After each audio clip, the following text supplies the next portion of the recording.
At this point, Jonathan could no longer ignore me.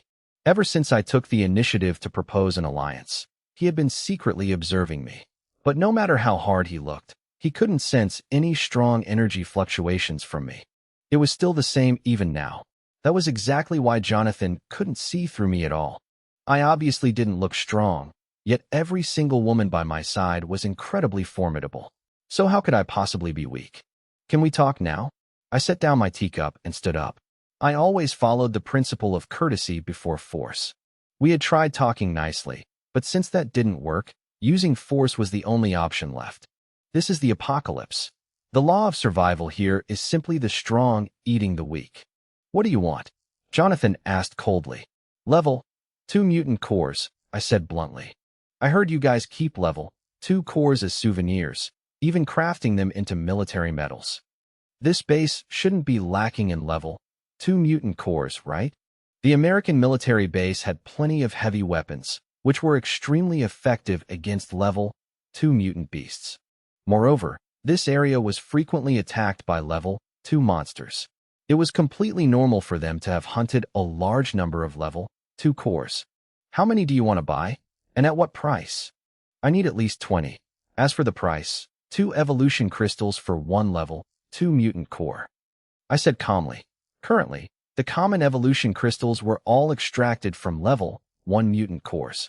With the military base's technology, it usually took 2 to 3 level 1 cores to extract a single evolution crystal. But with the biological laboratory on my MCV, every level 1 core could be converted into 1 evolution crystal. So, using 2 level 1 cores to exchange for a level 2 core was obviously a massive profit for me. 2 evolution crystals for 1 level 2 core. Jonathan sneered. Even though their extraction efficiency wasn't high, this price was still way too low in his eyes. As an American soldier, Jonathan valued honor above all else. Selling military medals so cheaply was something he absolutely could not accept. Looks like you're planning to rob me blind, Jonathan mocked. You're Chinese, right? Is this how you people talk about etiquette and morality? I replied calmly. Negotiation has its price. If the negotiation succeeds, it's a fair trade. But if you refuse to negotiate, everything will be decided by war. And the price after the war will be based on its outcome. I continued slowly. In the past, the Qing dynasty closed its doors and refused to trade with the West. The result? They were forced open by guns and cannons.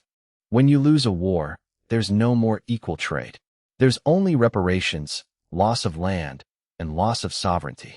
The Middle East refused to accept the UN's decision and waged war against Israel. They lost time and time again, and lands that originally didn't belong to Israel were occupied. America backed Israel. You're an American soldier. Do you see anything wrong with that? I'm just talking about how the world works.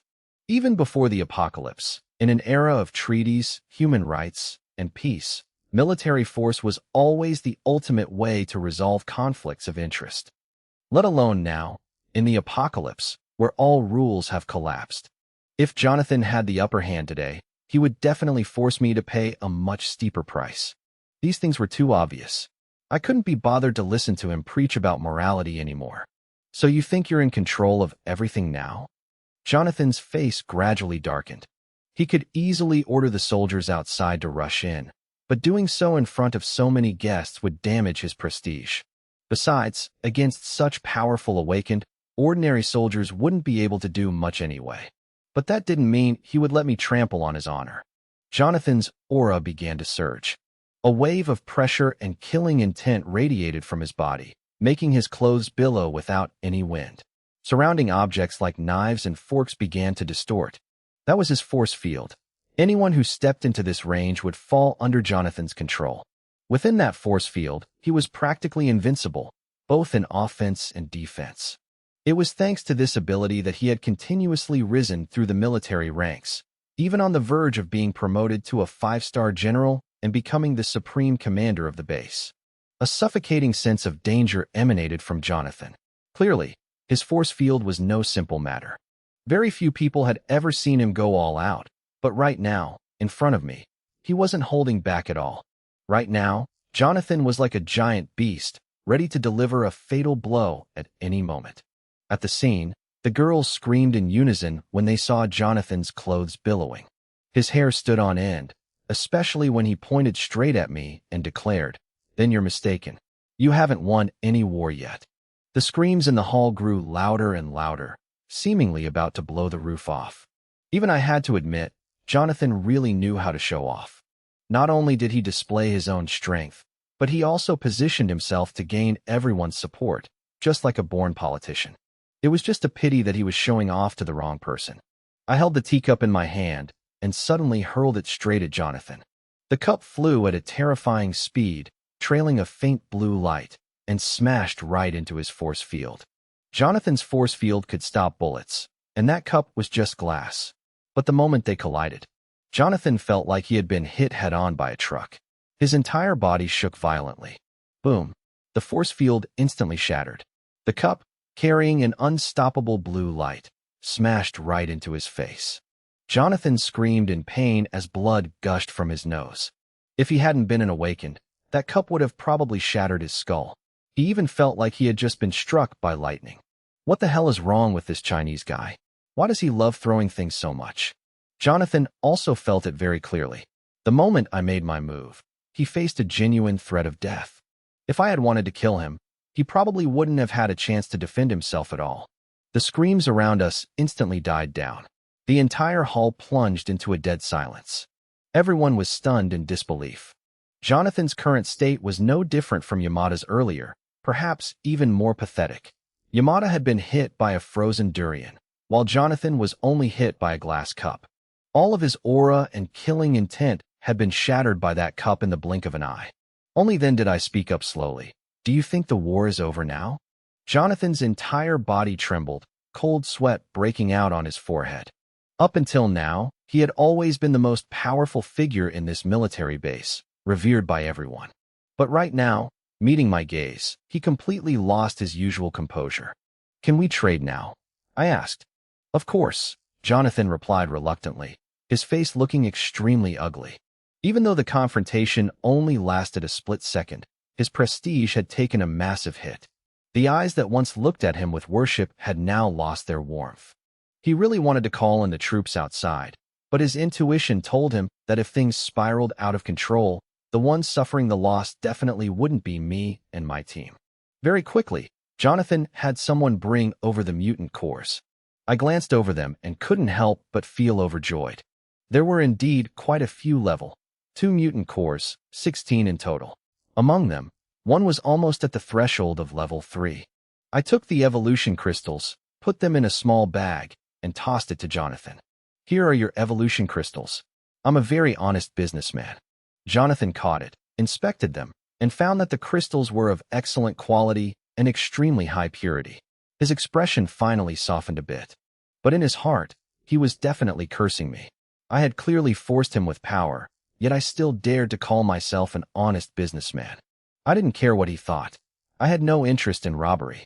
Although robbing a military base would definitely lead to a large-scale manhunt, if I wasn't confident in retreating safely, I wouldn't have dared to come this deep in the first place. I didn't rob simply because I didn't like doing it, as long as no one provoked me. Now that I had enough level 2 mutant cores, there was no point in staying at the base any longer. I led Rin Xiyu, Jiang Zhuiying, and the others out of the hall. The crowd automatically made way, their gazes following us with obvious awe. A few Japanese girls blushed as I walked past, looking both shy and flustered. Xiang Shuihai scoffed softly and clung tightly to my arm. Abbott didn't come to say goodbye, but from within the crowd, he looked at us with shock and disbelief. Earlier, when he helped me at the weapon shop and invited me to the party, Abbott still carried a sense of pride, as if he were guiding a subordinate. Even though he respected me, he had never considered me a truly strong person. But now, the people he once thought were superior, even Jonathan, were all suppressed by us to the point where they couldn't even lift their heads. It completely crushed the petty pride in his heart. "Thank you, Abbott. Goodbye." Rin Shiyu's voice echoed in his ears, making Abbott's body tremble slightly. She stood beside me, and under everyone's gaze, amidst the strangely quiet atmosphere of the party, we walked out the door. Abbott's mood was incredibly complex. He felt that he might never have the chance to see Rin Shiyu again. The moment we left, Jonathan's face instantly turned gloomy. He called a member of the special ops team over, but right at that moment, a deafening engine roar echoed from outside. Jonathan rushed to the window and saw our massive bus. The vehicle made a sharp turn, then suddenly accelerated, charging straight into the wasteland and disappearing like a flash of lightning. The corner of Jonathan's eye twitched. This speed was even faster than a race car, yet it was coming from a bus. Furthermore, daring to charge straight into the wasteland in the dead of night meant they were either too stupid to live or possessed absolute confidence. Obviously, my team and I didn't belong to the first category. At this point, Jonathan was absolutely certain that if a fight had really broken out earlier, his side would have been the ones to suffer, and he would have had no way to keep us there. Coming to the American military base this time was definitely the right choice. Absorbing this mini-level, 2 mutant cores. I wonder what the effects will be, I said with satisfaction. By now, Ing had steered the bus back onto the main road. We only charged into the wasteland to retreat from the base as quickly as possible. Since our goal was achieved, there was no need to stay out there. Even though I wasn't afraid of ordinary level 2 mutant beasts, the wasteland always hid unpredictable dangers. Rin Xiu used her mental abilities to scan the surroundings, while Ing relied on those results to drive the vehicle. I didn't hesitate. I immediately went into my room, took out a level 2 mutant core, and gripped it tightly in my hand. A massive surge of power instantly flooded into my body, so strong that it felt like I was going to explode. But that power was quickly absorbed, and just as I relaxed, another wave of energy crashed in. The absorption process felt like being thrown into the ocean, with wave after wave crashing over me, giving me no time to breathe.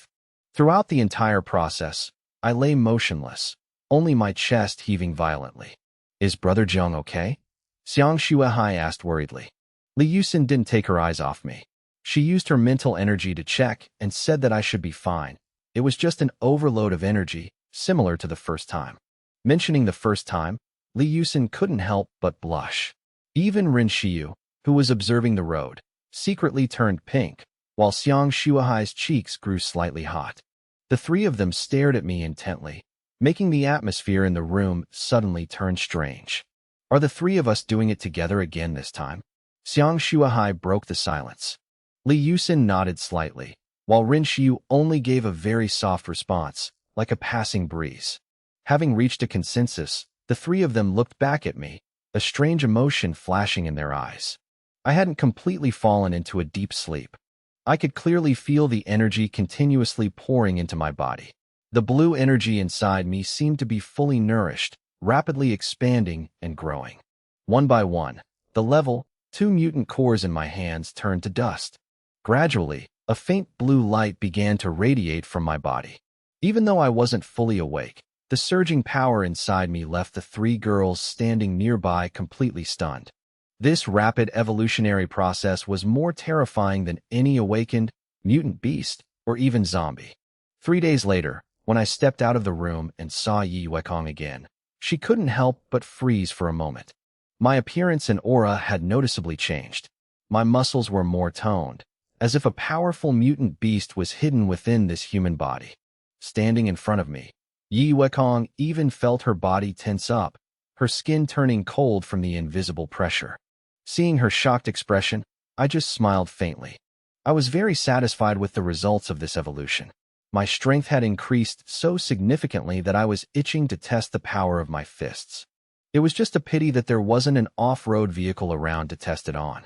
I adjusted my breathing, reined in my power, and looked out the window. Where are we?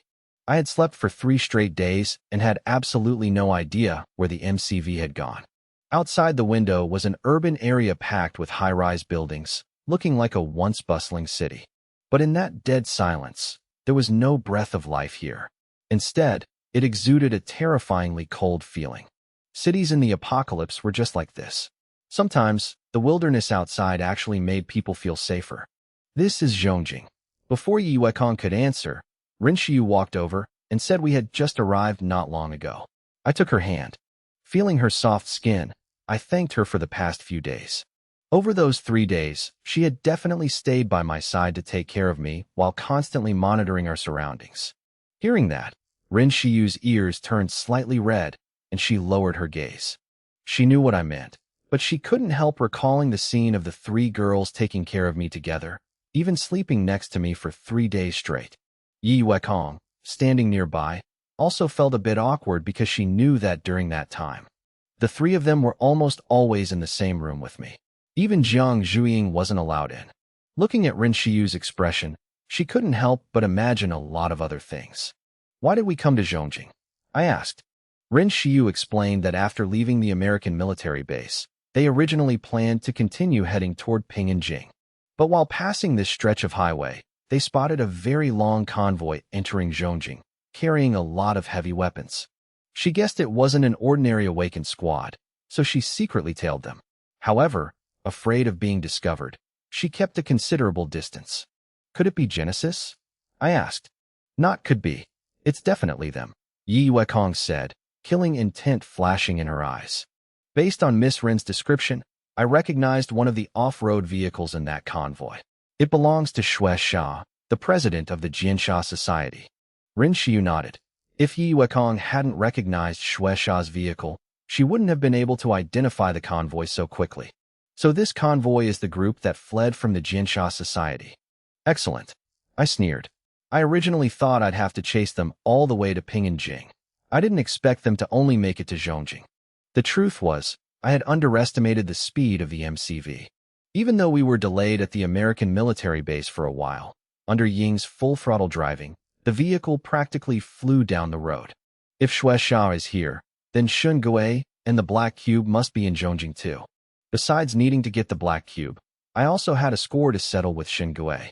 In the suburbs of Zhongjing, the Zhongjing base had formed a small post-apocalyptic town. This was the only place in the area that still had life. Over 10,000 people had gathered here, with a relatively complete market, production zone, and residential area. Amidst the bustling crowd, there was a manor that seemed isolated from the world, strangely quiet and beautiful. At this moment, in the courtyard, a young girl in red stood there, her arms hanging loosely by her sides.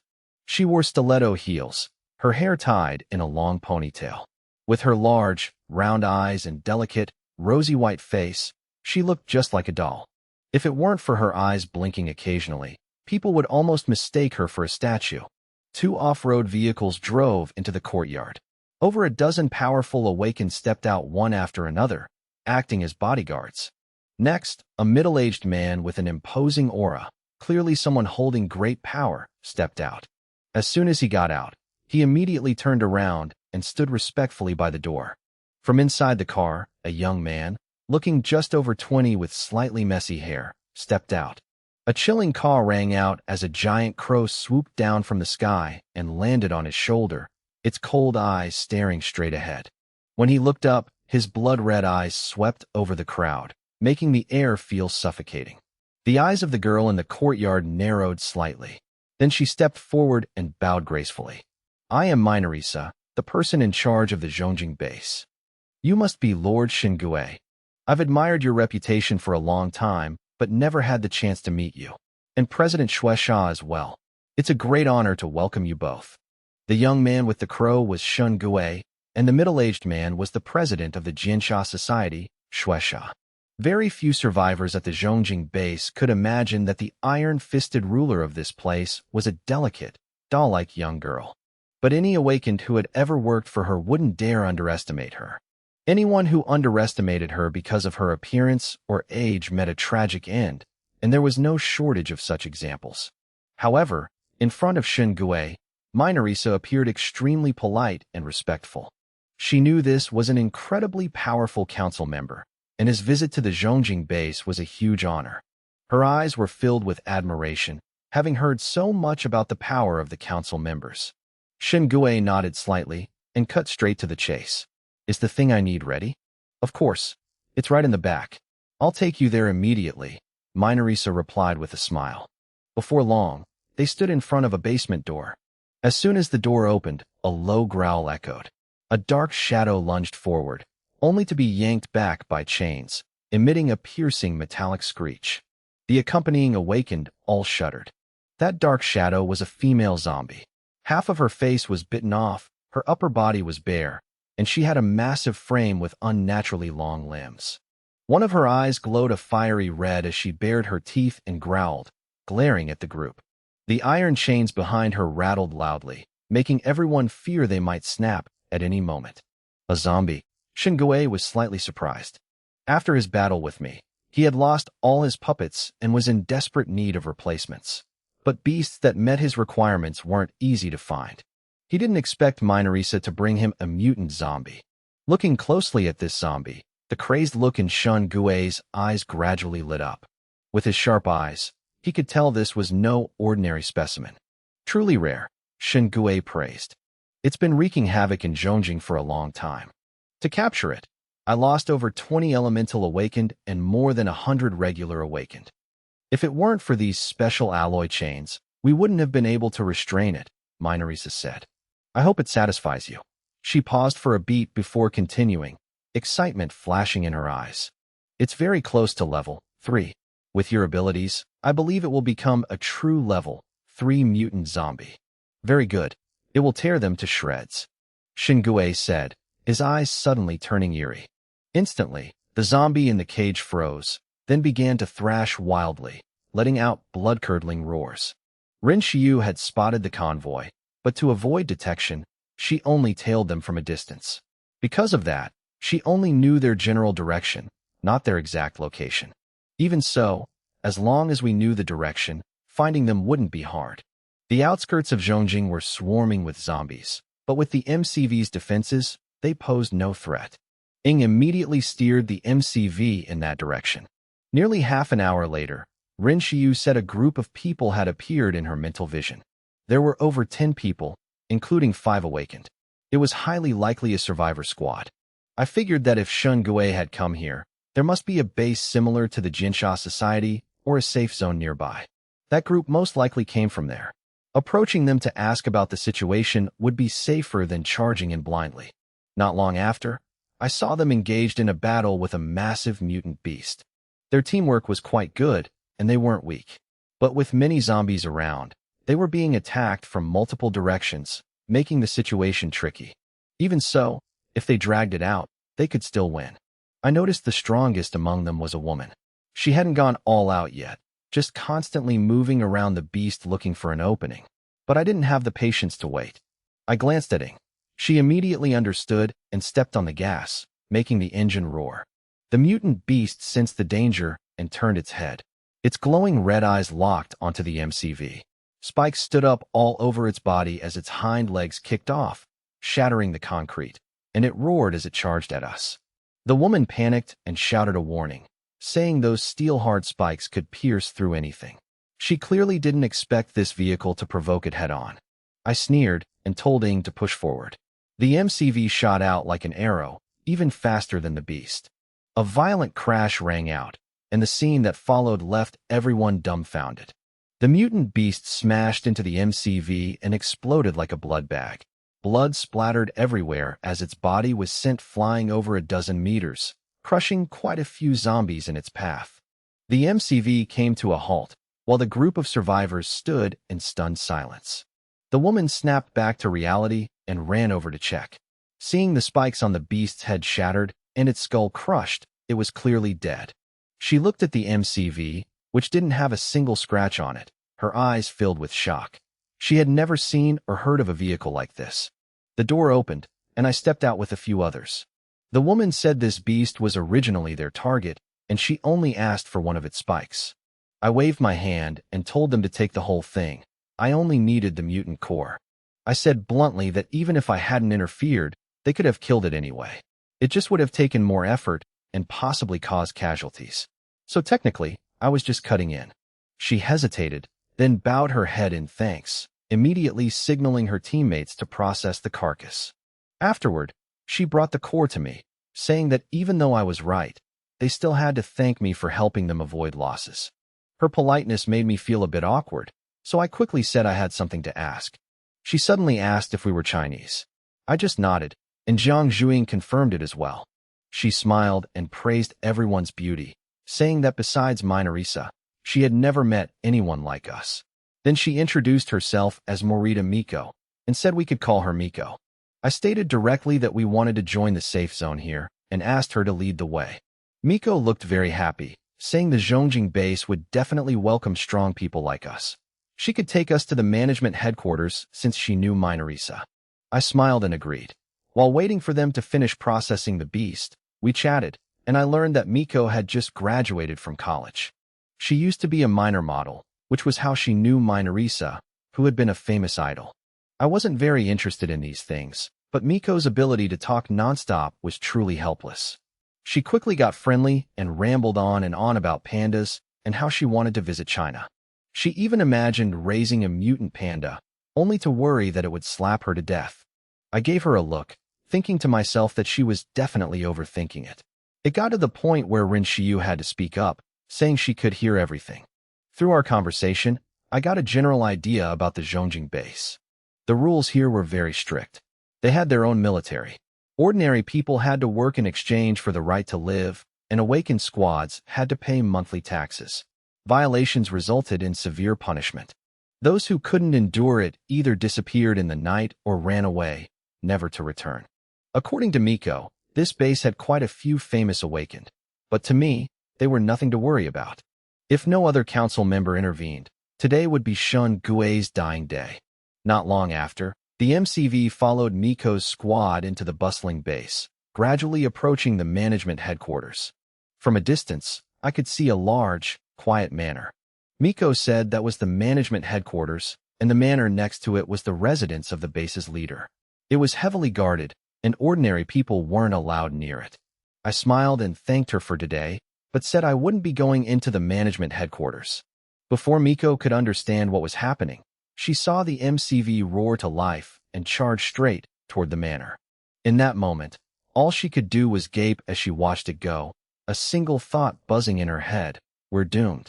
Having lived in Zhongjing for so long, she had never seen anyone dare to do such a thing. Instantly, rows of gun barrels appeared on the manor's walls, aiming at the MCV. Without any warning, they opened fire. Amidst the hail of bullets, the MCV kept charging and smashed right into the steel gates. With a loud bang, the thick gates were sent flying. Miko's jaw dropped, unable to close. This was no different from declaring war on the Zhongjing base. The gunfire on the walls completely stopped. Soon after, a man in traditional Japanese clothing stepped out. With a gloomy face, he stared at the vehicle and said coldly that this way of visiting was extremely rude. As he spoke, his eyes never left the vehicle. Despite the dense barrage of bullets, the car didn't have a single scratch, while the steel gates on the ground had been warped beyond recognition. Even artillery shells would have a hard time breaking these gates, yet this bus had managed to do it. He hadn't believed the reports earlier, but now, seeing it with his own eyes, he had no choice but to believe. This vehicle was definitely here for the manor. Miko also recognized the man, her heart sinking. It was Nakamura, the most famous swordsman in the Zhongjing base. After awakening his abilities, his swordsmanship was so fast that he could slice flying bullets in half and cut through solid steel. With Nakamura showing up so quickly, my team and I were practically left with no way out. Miko, let's go. If they find out we're involved, we'll be in huge trouble too, someone in Miko's squad said anxiously. Miko knew they should leave, but her eyes remained fixed on the bus. She sighed softly, hoping to herself that we might be able to escape, even though she knew in her heart it was almost impossible. She couldn't bear to abandon us, but she also had to be responsible for her own survivors. She had only met me once and felt a favorable impression because of my strength. Bringing us here was already her limit. Right at that moment, Jiang Zhuing rolled down the window, her voice calm. If we didn't do this, how could we meet your person in charge so quickly? Even if we had talked nicely from the start, it would have eventually come down to this anyway. So why waste time? Nakamura's face grew even gloomier. He coldly asked if she was the owner of the vehicle. Jiang Zhuing replied without any politeness, asking him back if he was the owner of this manor and demanding he call their boss out to talk.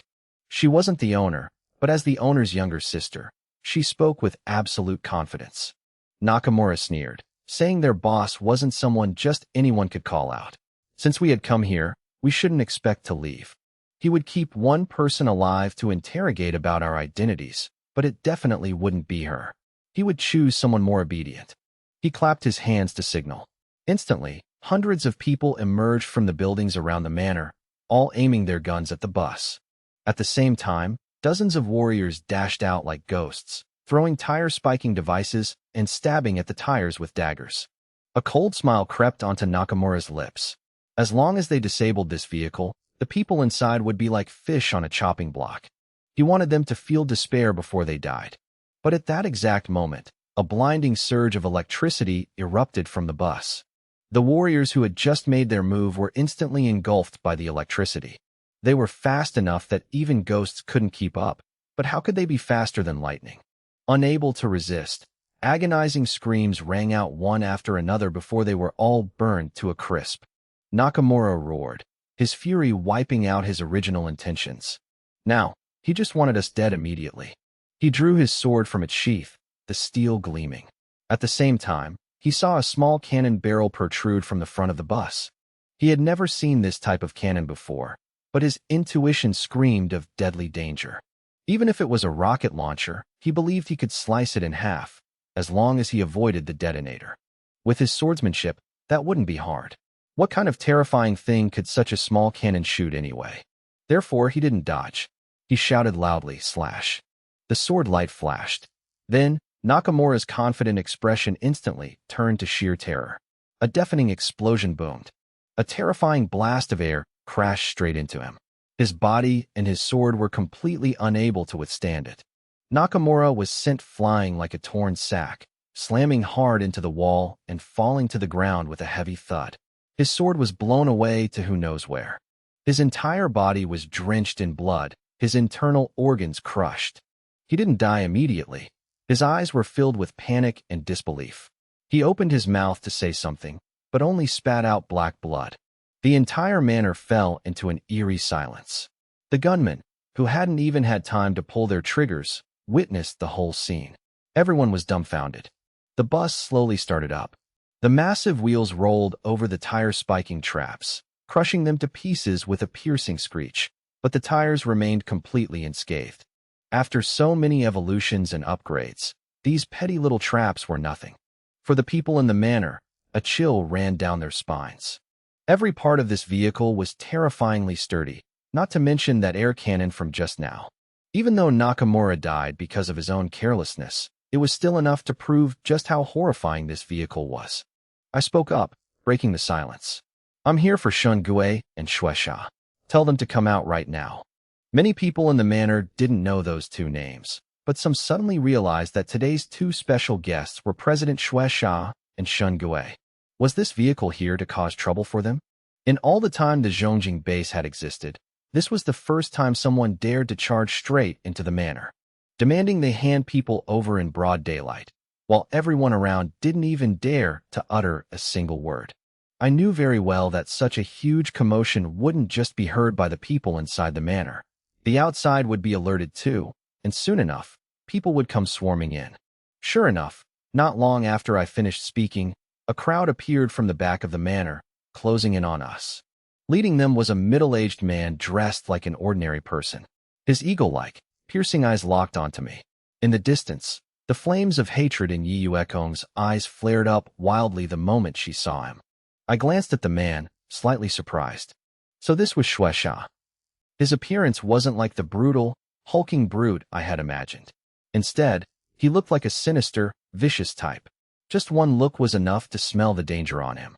Shueisha looked at me and spoke in a calm voice, saying he had heard of my name for a long time, then deliberately brought up Yushijian.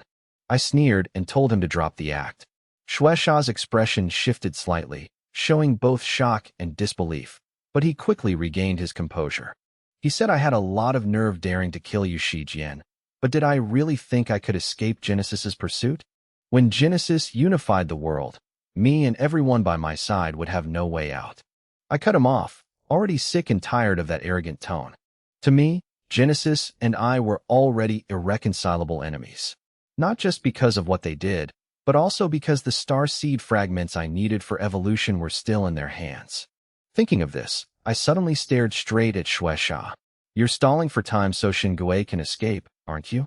Shueisha knew Yushijian had died by my hands.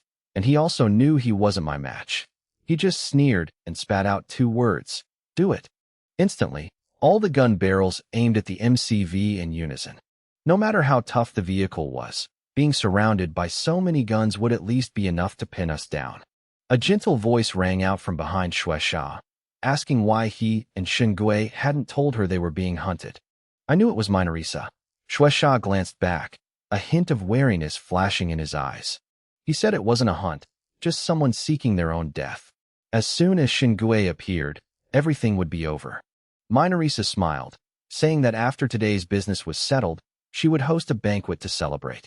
But her eyes never left me, full of curiosity and interest, as if she wanted to see just how much I was capable of. Right then, I hoisted up a massive 6-barreled weapon, its cold metal looking like the maw of a beast.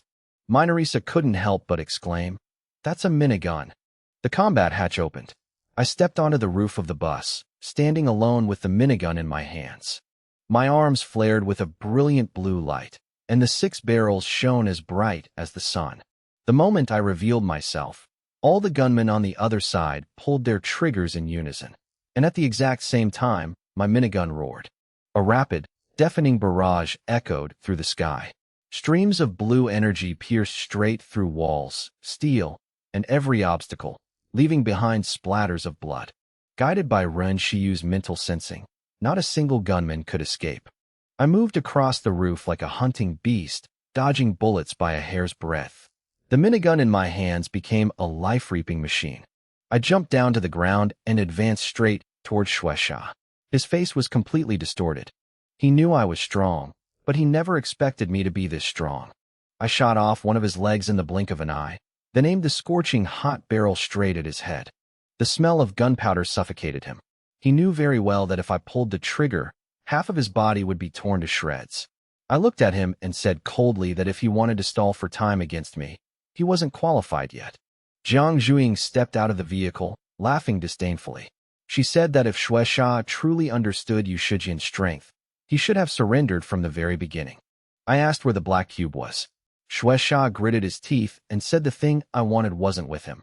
If I wanted it, I had to go find Xingui. I laughed, telling him he still had hope that Xingui could save him. Right at that moment, a piercing shriek echoed from deep within the manor. Just hearing it was enough to make one's head throb with pain. Many people instinctively covered their ears, their faces turning pale. Even heavily injured, Shueisha trembled under that sound, but the look in his eyes as he stared at me was full of twisted delight. He said Xingui had succeeded. I turned my eyes toward the source of the shriek, a distinct sense of danger rising in my heart. Immediately after, agonizing screams erupted from inside the manor. Panic began to spread everywhere. Those miserable cries, mixed with the horrifying shriek from earlier, instantly made the atmosphere in the courtyard suffocatingly tense. By now, the people around had completely lost the mind to pay attention to me. Some even instinctively turned their guns toward their backs. Minorisa remained standing in place, a strange glint flashing in her eyes. She seemed even more intrigued than before. A mangled, bloody corpse was violently thrown out from inside the manor, landing with a heavy thud right in front of everyone. The body was torn in half, organs and blood splattered everywhere. The face still bore the raw terror and agony from right before death. Even though they were used to slaughter, seeing this scene still sent shivers down everyone's spines. "Save me."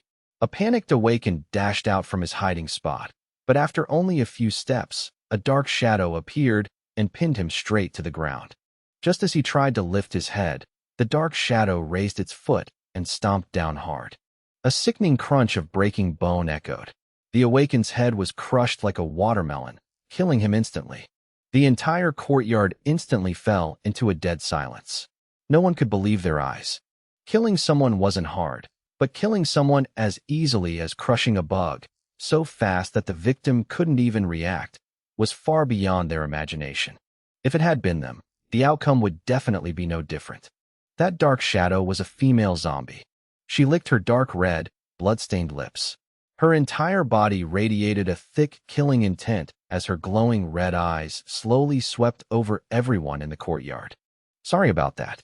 I just finished the fusion process, so I'm not used to controlling my strength yet. But this feeling of power, this speed, it's absolutely wonderful. She grinned hideously, a hoarse voice like sandpaper scraping together coming from her fong-filled mouth. What made everyone shudder the most was that this zombie could talk. Until now, no one had ever heard a zombie speak. They only knew how to roar on instinct. Even zombies with a bit of intelligence only issued commands through roars. Yet this female zombie's voice, though hoarse and distorted, was perfectly clear with every word and sentence. Even Xue Sha couldn't hide his horror.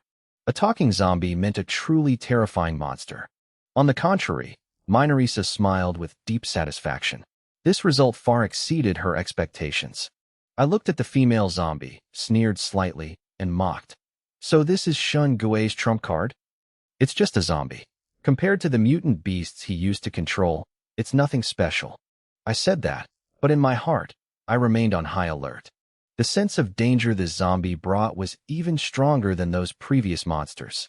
I immediately ordered the star seed to scan its mutant energy. The results came back very quickly. This was a level 3 mutant zombie. I had never faced a level 3 mutant zombie before. Just a level 2 was troublesome enough, let alone a level 3. But according to the starseed's analysis, this zombie had just evolved. It didn't reach level 3 through normal means, but was forcibly pushed up. In other words, it was a pseudo-level 3. But its threat level was still not low, especially since its body contained an extremely dangerous amount of the virus. Jiang Lushi, the female zombie, or more accurately, Shun Gui, glared at me with eyes full of hatred. He said we finally met again, that I had destroyed his puppets. I had made all his hard work go down the drain, and today, I would die here to keep those puppets company. He ordered them to surround us, not letting anyone escape. I let out a cold laugh, cutting him off. I made it clear that I came here to hunt him down, not to be caught by him. As for the hard work, he mentioned, I guess they weren't easy to raise. Seeing how he killed his own subordinates without blinking an eye, those puppets were probably fed with the lives of his own followers. These words made quite a few people around start to waver. Xuesha's loyal subordinates had mostly been killed by me.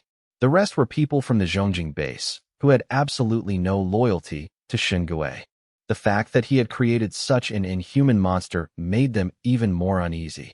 When I swept the battlefield with the minigun earlier, no one wanted to be cannon fodder anymore. The whole crowd stood as still as statues. Shun Gui's gaze swept over them, his killing intent growing heavier. He coldly called Minorisa's name, asking if the people she raised didn't know how to follow orders. After fusing with the mutant zombie, his killing intent became even more ferocious, mostly stemming from his hatred for me. Only then did I truly pay attention to Minorisa. She stood calmly in the middle of the courtyard, as exquisite as a carved doll. She was clearly no simple character. She smiled, saying she had no intention of going against Shun Gui and was just standing by to watch. Jiang Zhuiying saw her actions and asked in surprise if she was interested in me. I irritably brushed it off. Shun Gui wasn't angry either. He just told her to stand and watch how he killed me. I understood perfectly.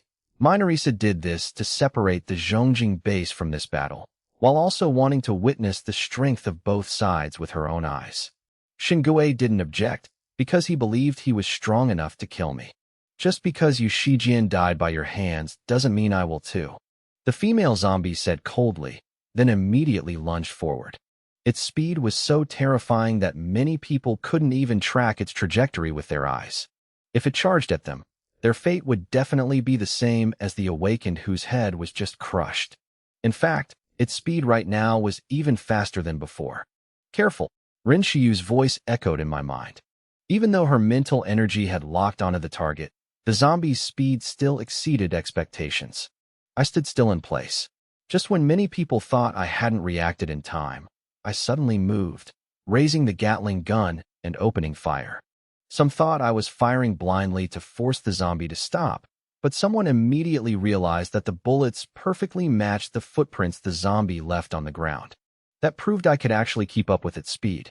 Right as the zombie rushed in front of me, a blinding flash of electricity erupted, weaving into an electrical net. Boom! An explosion rang out. The electrical net was shattered, and the zombie's figure appeared. Aside from its slightly singed hair, it was almost completely unaffected. A few small bloody holes appeared on its body, but as soon as they formed, those bloody holes automatically pushed the bullets out, then quickly closed up and healed, as if it had never been injured at all. This body was too strong, so much so that even I couldn't help but marvel at it. Zombies were originally human bodies, but after mutating, they could tear cars apart with their bare hands.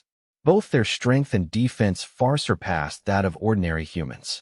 Even awakened of the same level couldn't compare to mutant zombies in terms of pure physique. See that? You're no match for me. The female zombie turned to look at Jiang Zhuiying, its voice cold. You're a bit annoying, so I'll deal with you first. I originally didn't want to kill such a pretty girl. Before it even finished speaking, the female zombie's figure vanished from the spot. Almost at the same time, Jiang Zhuiying felt a fatal danger rushing straight at her. Shen Gui had no intention of hesitating. He clearly wanted to tear Jiang Zhuiying to pieces right in front of my eyes. In that instant, lightning snakes violently erupted around Jiang Zhuiying. The bolts of lightning intertwined, forming an airtight defensive net. But remembering how the female zombie was barely affected by the electricity just now, a trace of doubt about the strength of this electrical net couldn't help but rise in her heart. Right at that moment, I suddenly dropped the Gatling gun. Giving up? The survivors around us completely didn't understand what I was trying to do. Immediately after, I pulled out the Barrett from my back and pulled the trigger without hesitation. Boom. A deep, muffled gunshot rang out. What could he possibly hit shooting like that? The survivors couldn't help but wonder. But very quickly, they saw a fresh streak of blood fall to the ground. It turned out it was a hit. Your gun isn't bad. The female zombie reappeared. There was a wound on its stomach, and this time, the healing speed was noticeably much slower. Even so, it still wasn't a fatal wound. As long as I know you're not invulnerable, that's enough, I sneered. The blue light bullet from the sniper rifle had genuinely injured the female zombie. So what? The female zombie, or rather Shen Gui, scoffed with disdain.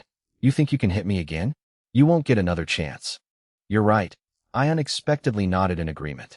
You run too fast. It really is hard for me to aim. In reality, even while shooting and coordinating with Jiang Zhuiying, I could only barely hold the female zombie back. The situation was incredibly passive. If this dragged on, Shen Gui would find an opening sooner or later. And if the female zombie touched us even once, death was absolutely unavoidable. I dropped the Barrett as well, my hands slowly emitting a faint blue light. Therefore, I've decided to catch you, and then beat you to death, I said. Boom. I charged straight at the level. 3 female zombie controlled by Shen Gui, as fierce as a savage tiger. On the female zombie's ferocious face, an expression other than coldness and madness appeared for the first time. A mocking smile flashed in its eyes. Boom. A massive explosion rang out as the female zombie and I collided head-on. The speed of both of us was unimaginably fast. Everyone could only hear the rapid, storm-like boom boom boom of our clashes. In their line of sight, they could only see 2 blurs frantically smashing into each other. Too fast, too strong. By now, Miko had completely forgotten about leaving. She could only stare wide-eyed in shock at those 2 blurs, screaming internally.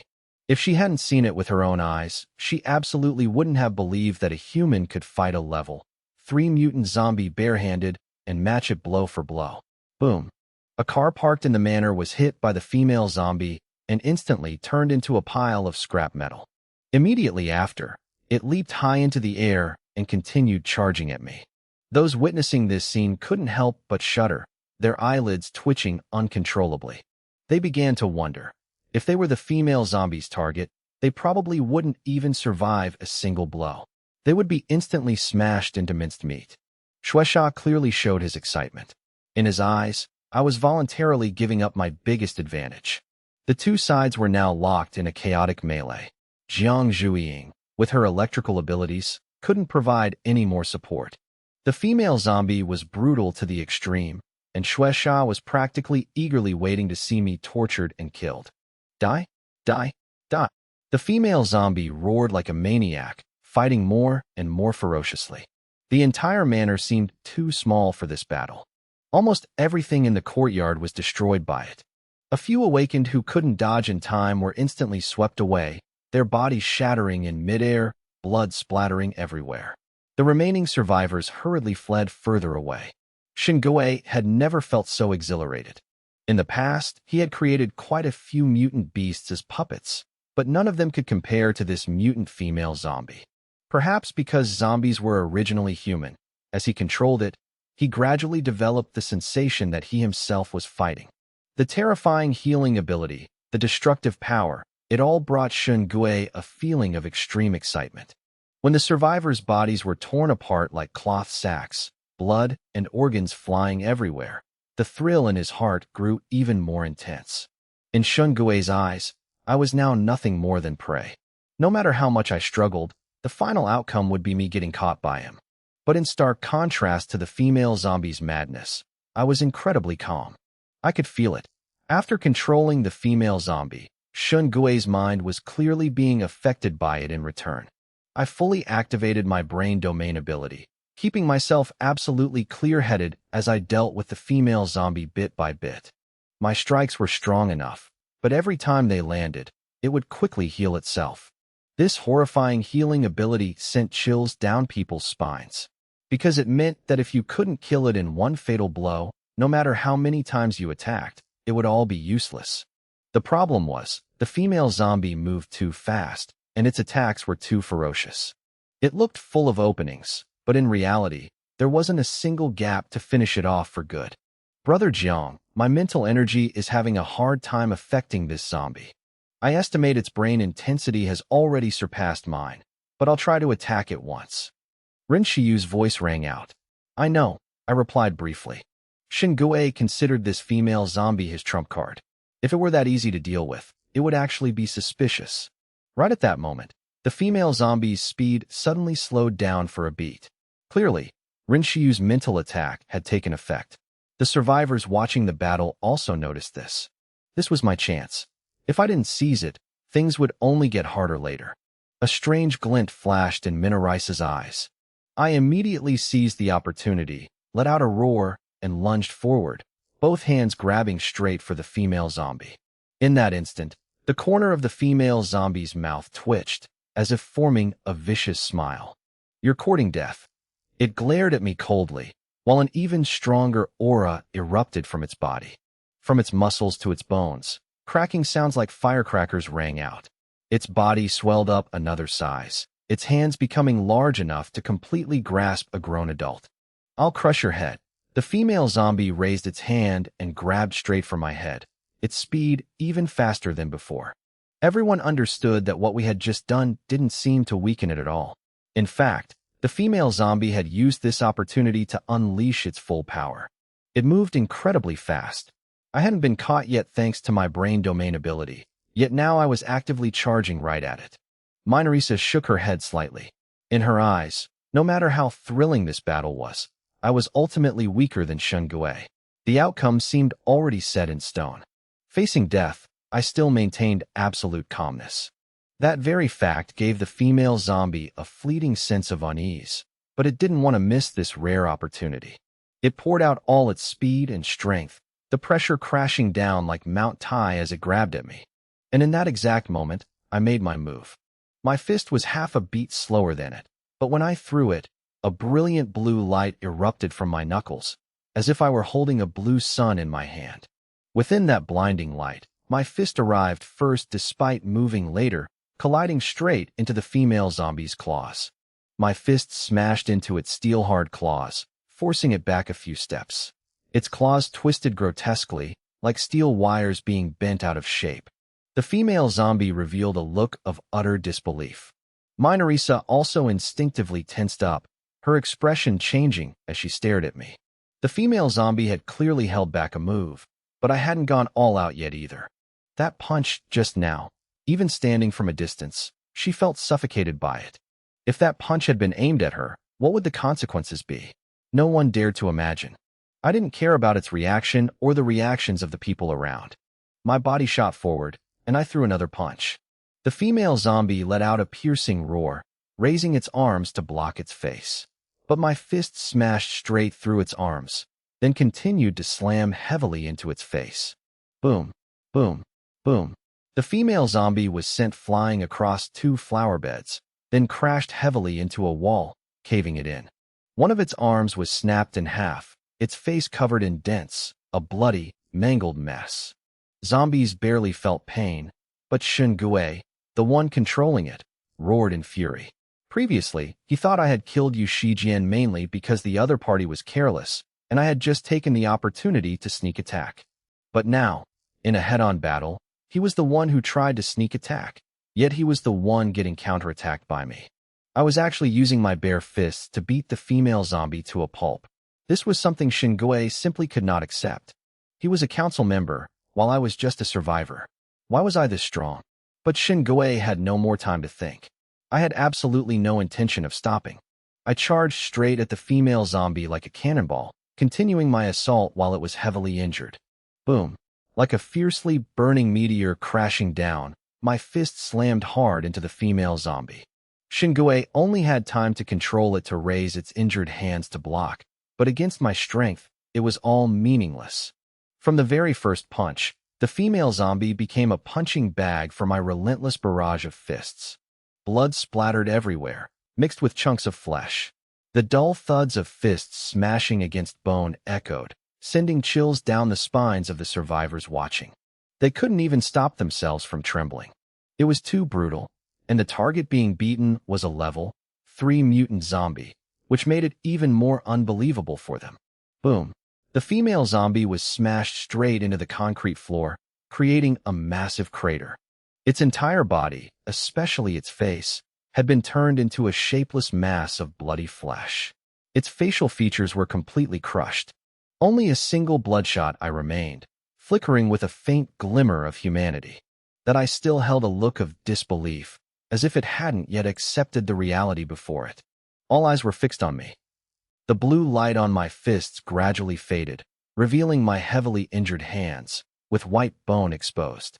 I slowly walked over to the Gatling gun I had thrown down earlier, picked it up, and approached the female zombie. Jiang Lushi. The female zombie glared at me with pure hatred, struggling to lift its head. Boom, boom, boom. The Gatling gun in my hands instantly spat out a stream of fire, ruthlessly cutting it off. The female zombie's body convulsed violently under the hail of bullets, its upper half almost completely pulverized. I stepped forward, and while it was taking its last breaths, I reached in and ripped the blood core from its chest. The female zombie let out a miserable shriek, then died completely. The blood core looked like a transparent crystal, with a drop of bright red blood in the center. I glanced at it once, then stuffed it straight into my pocket. I stood silently in place, still holding the Gatling gun. Everyone around looked at me with awe, even mixed with terror. I had just beaten a level 3 mutant zombie to death with my bare hands. Could I even be called human anymore? Even though I didn't make any further moves, no one dared to harbor any thoughts of attacking me. Even a level 3 mutant zombie couldn't kill me. Anyone who dared to touch me now was no different from seeking their own death. Shueisha looked as if all his strength had been drained, his entire body sinking into despair. I took a deep breath and looked down at my bloodied fists. Thick blood was still dripping to the ground, but as I clenched my fists, an incredibly satisfying feeling welled up in my heart. Compared to Yu Shijian, the level 3 mutant zombie controlled by Shungue wasn't as strong, but it was like an unkillable snake. Killing it with my own hands made me extremely satisfied with my current strength. With this level of power, I could finally go look for the president of Genesis with peace of mind. Brother Jiang, you're seriously amazing. Xiang Shuihai ran down from the vehicle and affectionately clung to my arm. Li Yusin also quickly got off the vehicle, intending to help me treat my wounds. No rush. I waved my hand, then immediately walked straight toward Minorisa. Where is he? Minorisa looked at me in astonishment.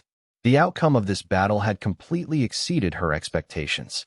That dangerous blue light and terrifying strength made her really want to know what exactly it was. He's in the back, but he might have. She pointed toward the back as she answered, almost paying no mind to my cold tone. Before she could finish her sentence, I had already brushed past her. Shungue had what I needed, the black cube, and I absolutely would not let him escape again. Mr. Jiang. Minorisa immediately chased after me. Only when I left did the remaining people in the courtyard dare to breathe a sigh of relief. The pressure I brought was too immense. From the moment the female zombie appeared and terrified everyone, to when I faced it head-on and beat it to death with my own hands, it was all deeply etched into their minds. Miko covered her mouth, her heart still trembling. She had misjudged me too many times. Every time she thought she had reached my limits, I used my actions to prove how shallow her thinking was. Miko, he's too strong. If he stayed in Zhongjing. An awakened in Miko's squad said excitedly. It's too late. Miko snapped back to reality, sighing and shaking her head. If we had helped him earlier, maybe we could have become their friends. She knew that the squad's quick retreat to avoid getting involved had definitely been noticed by me. It was a choice that couldn't be blamed. My team and I probably wouldn't mind, but the chance to become friends was completely gone. I was someone who dared to charge straight into the Zhongjing base, kill so many people, and still walk away unscathed. Someone that powerful. Yet they had missed out on him. Miko looked at the manor before her, her heart in turmoil. This shock even overshadowed the fact that Minorisa was the leader of the Zhongjing base. The manor was very large. Past the garden was a quiet, elegant Japanese-style courtyard. When I walked in holding the Gatling gun, the contrast was immediately apparent. I headed straight for a building, shot the lock off, and kicked the door open. As soon as the door opened, I saw an off-road vehicle and a pale-faced young man, trembling as he crawled toward it. Under Ren Shiyu's mental scan, I had pinpointed him directly. Jiang Lushi. Seeing me, Shun Gui immediately gave up on the idea of climbing into the car. He had witnessed my speed with his own eyes and knew perfectly well that in front of me, he had absolutely no chance of escaping. Despair appeared in Shun Gui's eyes. Less than 10 minutes ago, he was still confidently thinking he was about to get his revenge. Yet now, he was like a dog with its tail tucked between its legs, being coldly aimed at by my gun. You want the black cube, right? Shin Gui said hurriedly. Take it out, I replied curtly. Actually, the black cube doesn't have much use for you. If you want better things, Genesis can give you plenty. Cut the crap. The black cube. I interrupted impatiently. Don't worry, I'll give it to you right now. Shin Gui grabbed the duffel bag next to him and pulled out a small black cube. Even though his mental energy was heavily damaged, he could still feel the mental power locking onto him. And I was watching his every move, making him not dare to try any tricks. The moment I saw the cube, I instantly knew it was exactly what I was looking for. The star seed reacted, transmitting a clear sensation to me that I needed to obtain it. Filled with joy, I didn't wait another second. I immediately stepped forward and snatched the black cube from Shun Gui's hands. Shin Gui's eyes flickered slightly, but he didn't dare say another word. I held the cube in my hands, turning it over and over to observe it. The black cube emitted a pitch-black metallic sheen, yet it felt very light to hold.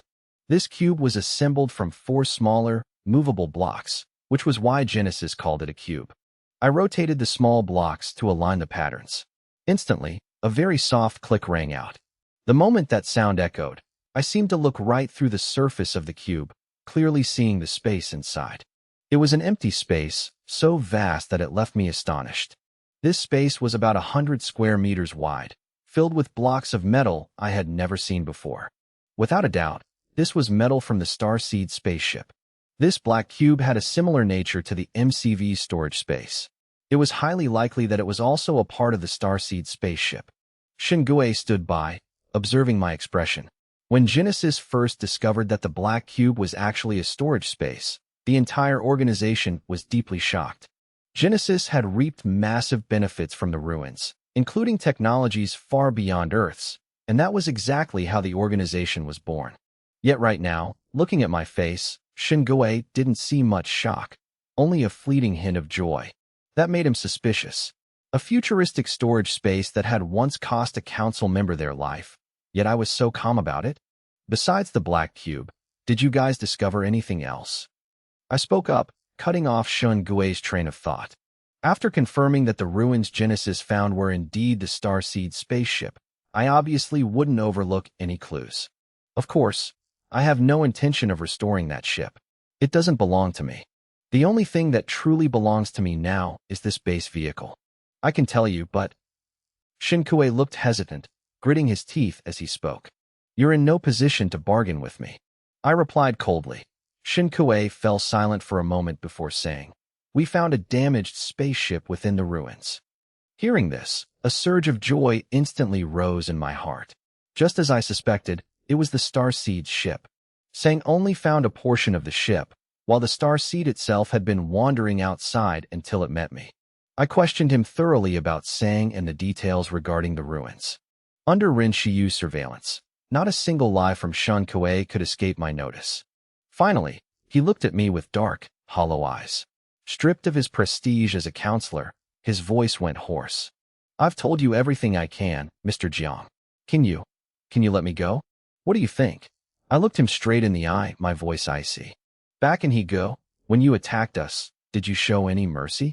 To the people at Long Tongue Base, to my fellow countrymen, did you spare them?"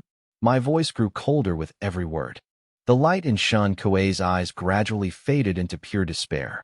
He gritted his teeth, his mental energy fluctuating violently. But even as I stepped in front of him, he didn't dare to strike.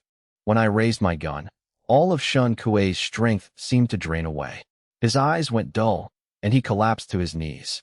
Bang! The gunshot rang out, and a bloody hole appeared in his head. Blood pooled as he slumped over. He, a counselor of Sang, died right there in the garage, his life ending before he could even attempt to escape. I looked down at Shun Kuei's corpse and gave a slight shake of my head. Both were counselors, but he was far inferior to Yu Shijian. "Brother Jiang, about the ruins he mentioned," Li Yusin asked, looking up after finishing bandaging my wounds. "I'm going to pay those ruins a visit. Besides, I still have a score to settle with the chairman," I replied. Sang had been a powerful force even before the disaster. After the outbreak, they emerged from the shadows and expanded rapidly to fulfill their ambitions. The leader of Sang is the one who orchestrated everything. I've dealt with Yu Shijian and Shun Kuei, but if I don't take down the chairman, Sang will never truly fall. Just then, I glanced outside, lunged forward, and grabbed a figure standing there. The person let out a soft cry of surprise, but didn't dodge, allowing me to seize her shoulder. "What are you doing here?" I frowned, looking at Minarisa. Her shoulders were so thin and her eyes so wide that I felt like I had just picked up a small kitten. I wasn't eavesdropping. I just heard the gunshot and came closer. "Shin Kuei is dead, isn't he?" Minarisa asked, blinking. "What? Are you planning to avenge him?" Jiang Zhuiying stepped out and asked in a sharp tone. "No, of course not. You defeated him, so that makes you a hero in Risa's heart." Minarisa replied with a smile. My frown deepened. I really couldn't wrap my head around her way of thinking. Shin Kuei was clearly her superior, yet seeing him killed in her own territory, she called me a hero. It was beyond bizarre. "You don't need to pay any mind to Risa's words. Just know that if you need help, Risa will do everything she can for you," Minarisa said. I didn't want to bother with her anymore. Despite her beautiful face, I felt no affection for her because she always gave off a very strange vibe. But as long as she didn't cause trouble, her secrets were none of my business. "If you want to help, fine," I said. "Here's a list of things I need. Find them. Once you've gathered everything, I won't trouble the Zhongjing base anymore." Even though Shun Kuei and Xue Sha fled here, and the guards once attacked us, I wouldn't take my anger out on the entire base. But those who raised a hand against me must pay the price. Minarisa memorized the list I gave her, her eyes filled with curiosity as she looked at me. Based on the items on the list, she couldn't seem to understand how I had become so powerful. "I will find these for you quickly," Minarisa replied with a bow. Seeing that her attitude was respectful enough, I softened my cold demeanor slightly. "One more thing. I need level 2 mutant nuclei. I can trade evolution crystals for them, as many as you have." Minarisa immediately nodded, telling me to rest easy. She invited me and the others to stay at the manor, but I refused. I had Zhuiying drive the bus to the outskirts of Zhongjing base, found an open area, and stopped. With the bus, we didn't have to worry about accommodation. Compared to Minarisa's manor, the conditions on the bus weren't lacking at all, and in terms of security, it was far superior. Knowing that we chose to stay in the wilderness instead of the base made Minarisa even more curious. But thinking about how I had killed a level 3 mutant with my bare hands, she found it perfectly reasonable. She immediately ordered the area where we stayed to be cordoned off as a restricted zone, forbidding any veteran ability users from approaching. It wasn't out of concern for them, but rather fear of ruining my impression of her further. Minarisa knew I didn't like her, but she didn't mind. As long as there was a chance, she believed she could prove her sincerity. The list of materials was quickly printed into thousands of copies and distributed to every ability user in Zhongjing base. Before long, the first batch of materials along with level 2 mutant nuclei arrived. I set the materials aside, opened the box of nuclei, and showed my satisfaction. Minarisa was indeed efficient. She had gathered 5 level 2 mutant nuclei in such a short time. Though it was less than what I had bought from Jonathan, it was very good considering the circumstances here. Ability users who had nuclei usually traded them for evolution crystals or weapons. No one kept them for no reason. As agreed, here are your evolution crystals. I told Li Yusin to bring the crystals out.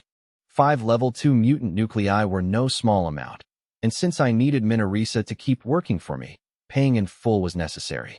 After receiving the nuclei, I locked myself in my room to begin absorbing them. I estimated that 5 more would be enough. This time, it wasn't Li Yusin or Rin Shiyu who joined me in the room, but Xiang Shuahai. Yusin and Shiyu were used to taking care of me during cultivation, but neither was close to Xiang Shuahai, so having all 3 together would be awkward. So they split into shifts, Yusin and Shiyu in one group, and Xiang Shuahai rotating in every other day. As soon as the door closed, I picked up a mutant nucleus, only to suddenly feel a soft body wrapped tightly around me. Unlike the other 2, Xiang Shuahai was incredibly passionate. She weighed only about 50 kilos, with a slender waist and firm abs, but almost all that weight seemed concentrated in her ample curves. I coughed slightly and told her I needed to cultivate, and that I was about to suffocate from the hug. Xiang Shuahai giggled, saying it would be more convenient to cultivate in the bathroom to avoid dirtying my clothes and the sheets when I expelled toxins. She turned on the bathwater as she spoke. When I walked in, I couldn't help but freeze because she had already changed into a bikini. The thin, skimpy swimwear on her was far too enticing, making me swallow hard. Xiang Shuahai just smiled, saying it was easier to wash me this way. She was so natural about it that I often thought if my physique hadn't been enhanced by the mutant nuclei, I might not have been able to withstand such temptation. The following days of cultivation truly felt like paradise. When Jiang Zhuiying intentionally emphasized the word cultivation while asking if I was done, I just gave a light cough and told everyone to get ready to move out. All the materials had been stored by Zhuiying in the base vehicle's internal space. Not to mention, I now had the black cube, which had an even larger storage capacity than the vehicle. During our time in Zhongjing, Zhuiying had taken the opportunity to buy plenty of food, dried vegetables, and water. Mutant beast meat was even easier to collect. Even without me lifting a finger, Zhuiying had hunted to herself over those few days. Our current supplies were enough to last the group for 2 to 3 years. With everything ready, I began preparing to upgrade the base vehicle. What would happen when the Star Seed integrated the super metals used for space battleships? Perhaps it would trigger the base vehicle's 3rd form. Just thinking about it filled me with anticipation. I drove the base vehicle to a mountainous area on the outskirts of Zhongjing, a place that used to be a small village but had been abandoned since the disaster. This spot was safe enough for the upgrade. The common metals I had Minarisa prepare were just used as energy for the Star Seed. I even threw in the heavy armor taken from the giant mutant pangolin for it to absorb. All this was to prepare for receiving the special metals from the Black Cube.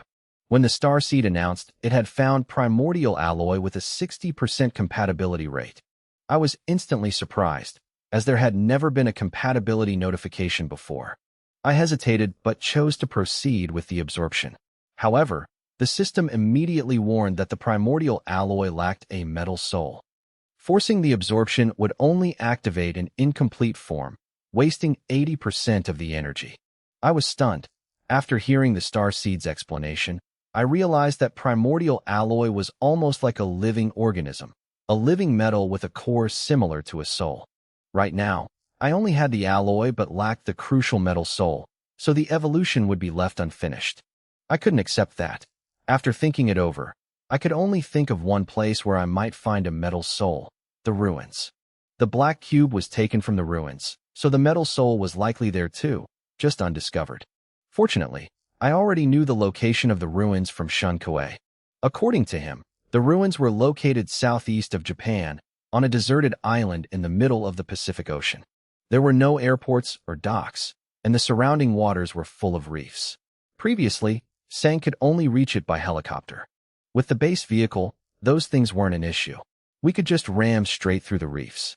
That very night, I drove the base vehicle to the eastern coast of Japan, transformed it into its rocket boat mode, and plunged directly into the vast ocean. The immense ocean had been a domain humans struggled to conquer even before the apocalypse. Countless mysterious creatures existed in the deep sea, remaining an unsolved mystery to mankind. After the apocalypse broke out, the ocean became much more violent and turbulent. Conquering the sea became almost impossible because mutant beasts in the water were far more powerful than those on land. If not for the sturdy, nearly indestructible base vehicle, I wouldn't have dared to venture this deep into the ocean. On the way to the ruins, I encountered several sea monsters, the most terrifying being a pack of giant mutant sharks. Each was over 10 meters long, no different in size from the ancient megalodon. But their teeth and bite force far surpassed a megalodon's, capable of easily crushing hard reefs. When I spotted the shark pack, they were tailing closely behind the rocket boat. Their dorsal fins sliced through the water like sharp black blades, symbols of the ocean's grim reaper. Even a warship could be sunk if surrounded by this pack of mutant sharks in the deep sea. I hesitated for a moment before deciding not to engage. The mutant nuclei were tempting, but the ocean wasn't my home turf. If something unexpected happened, there would be no way out. The rocket boat accelerated to 80 knots, quickly leaving the sharks behind. That speed was equivalent to a car driving on a highway. Though escaping them wasn't too hard, I was still amazed by the strength and endurance of those mutant sharks, as each weighed at least 20 tons. Where are we now? I asked. After the apocalypse, the GPS system was paralyzed, making navigation at sea extremely dangerous. Relying solely on a compass for deep-sea travel is nearly impossible.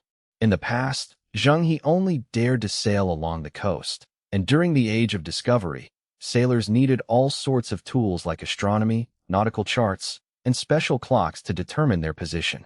Fortunately, the starseeds analysis system was powerful enough to activate magnetic field positioning, using magnetic fluctuations to determine direction. While not as precise as GPS, it was more than enough to find an island. We're about 100 nautical miles away, Zhu Ying answered after checking the charts. I nodded. By now, we had ventured deep into the Pacific, where countless deserted islands were scattered, some that had never seen a human footprint in all of history. My target was an island far offshore, surrounded by reefs, completely isolated from shipping lanes and almost untouched by human civilization. There's a reef-heavy area ahead. Radar has detected it, Zhu Ying reminded me. In base vehicle mode, she was the driver, but in rocket boat mode, she became the pilot. Got it. Avoid the reefs, I replied. I could now see the silhouette of the ruins island ahead. The island wasn't large, only a few square kilometers, with a small mountain covered in lush greenery. From Shun Kuei's words, I knew that over half a century ago, a scientific expedition had discovered the ruins on this nameless island. The mountain had been reinforced, hollowed out, and excavated about a kilometer deep into the earth. If that discovery had been made public back then, it would have surely shocked the world. But because it was during the Cold War, information about the ruins was strictly classified.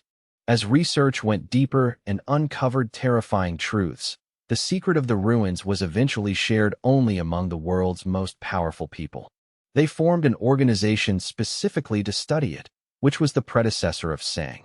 Later, the outbreak of the apocalypse was also closely linked to these ruins. Sang had used various channels to leak information about the apocalypse 2 weeks in advance, but the time was too short for most of humanity to react. Some powerful individuals seized newly built structures to establish safe zones, and the deep-sea safe zone was one of them. We're here, Zhu Ying said, carefully maneuvering the rocket boat toward a rocky outcrop on the island. Rin Xiu had already expanded her mental perception, scanning the entire island. The island's area was small. With her range of perception, almost everything was under her control. It seems there are no strong mutant creatures. In fact, there are hardly any mutants at all, Shiyu said doubtfully. Within her perception, there were only small colorful birds, crabs, frogs, and other flying animals. The island was too small to support predators. The largest animals were just a few mini wild boars. It all created a scene that was strangely peaceful. This island could be considered the source of the apocalypse. The whole world, from humans to animals, was swept into the disaster. Yet this place remained completely unscathed. How ironic, I shook my head. By now, the rocket boat had switched back to its base vehicle form and was slowly moving deeper into the island. There were no roads on the island, but with the base vehicle's off-road capabilities, we quickly reached the foot of the mountain. I turned to ask Shiyu, "Is there anyone on the island?" Even though the ruins were here, the chance of anyone living here was almost zero. According to Shin Kuei, after the ruins were discovered and everything of value was taken, the place was completely sealed off, and Sang's headquarters certainly wouldn't be located in such a desolate area. After the apocalypse, the failure of GPS made reaching the island by ship or helicopter nearly impossible. I don't sense anyone else's presence. But Brother Jiang, don't let your guard down. If someone possesses mental power superior to mine, they could completely evade my detection. I nodded. I know. Found it. This is the place, the entrance to the ruins Shun Kuei mentioned. I pointed to a large boulder covered in green moss. This rock was intentionally placed here by Sang as camouflage. I jumped down from the base vehicle and used my strength to push the boulder aside, revealing a metal door installed over half a century ago, now rusted with time. This was what Sang used to seal the entrance. According to Shun Kuei, the entrance was originally open. Otherwise, the expedition wouldn't have been able to enter. Sang sealed it later, and without Shun Kuei's tip, finding the ruins among the countless islands in the Pacific would have been nearly impossible. The rusted iron door was heavy, and no one knew the code.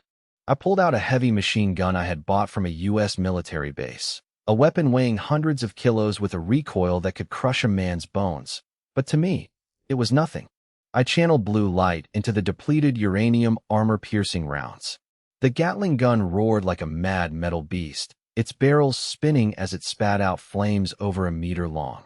The bang-bang-bang echoed as sparks flew everywhere. The thick iron door was riddled with holes, and the lock was blown to pieces. I retracted the gun and pulled the metal door open. The entrance to the ruins lay revealed before the team. A dark path sloped downward, like a passage leading to the Hell of Legends. "Go slow," I said, jumping back onto the vehicle. The base vehicle switched on its blue light headlights, illuminating the underground passage for hundreds of meters. According to Shin Kuei, even he had never entered the ruins, so no one knew what lay inside. In fact, among Sang's 12 counselors, only a few had ever set foot here. They were all people who had grasped a portion of the secrets of life and death, living to be 70 or 80 while still looking like 30-year-old monsters. Among them, the strongest and most mysterious was the current chairman. The base vehicle continued forward. After an unknown amount of time, the narrow passage opened up, and a massive underground space appeared before my eyes. I looked up. Even the powerful headlights could barely reach the ceiling. This place was at least several hundred meters high. The entire mountain had been hollowed out.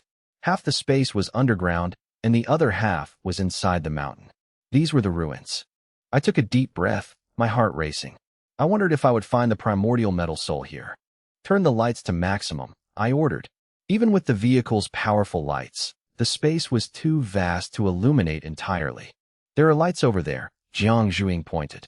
I looked and saw a row of dust-covered floodlights. They were clearly installed by Sang over half a century ago to study the ruins, but without maintenance, they shouldn't have been functional. Just then, the sound of the base vehicle seemed to trigger some kind of acoustic sensor. With a series of thuds, the lights flickered on one by one, lighting up the underground space as bright as day. I was stunned. No battery could last that many years unless someone was secretly maintaining this place. "Xiaoyu," I turned to her. "My mental field is still active. I don't detect anyone." I took a deep breath, staying alert, but the most important task right now was finding the metal soul. In the center of the space was a giant metal sphere, its lower half submerged in a bottomless pit. It didn't touch the ground and had no supports. It was completely levitating, seemingly defying gravity. There were several indentations on top of the sphere, with a circular one in the center being the most prominent. I remembered Yi Yuekong's words. That was where the star seed used to be, and the surrounding indentations were for weapons. What exactly is a metal soul? I frowned, and at that moment, the star seed emitted a very faint beep. Primordial metal soul detected. Do you wish to absorb it? That sound was like divine music to my ears. The star seed had automatically scanned and found the metal soul. I stared at the giant metal sphere in front of me. Could it be? This thing is the metal soul? It's so massive it transcends the very concept of a soul. Perhaps Sang didn't take it because they simply had no way to move it. Though it was hard to believe, I didn't hesitate and immediately chose to absorb it. Energy is blocked. Unable to absorb, the star seed issued a warning. My heart sank, and I tried again. But the result was the same. Energy is blocked. Unable to absorb. Why? Unease began to rise within me. Right then, the metal sphere suddenly glowed brilliantly. Screens of light appeared on its surface, connecting to form a barrier. The sphere vibrated slightly. Then, a low voice echoed from all directions, piercing straight into my mind. So, you've finally arrived. I have waited for you for a very long time. So long that I almost lost my patience. What? I was shaken. My bad premonition had finally come true. Someone was guarding this place. The only person who could cross the ocean, reach the heart of the ruins, and wait patiently for me. There could only be one person. Is it you? Are you the chairman of Sang? I stared at the top of the sphere.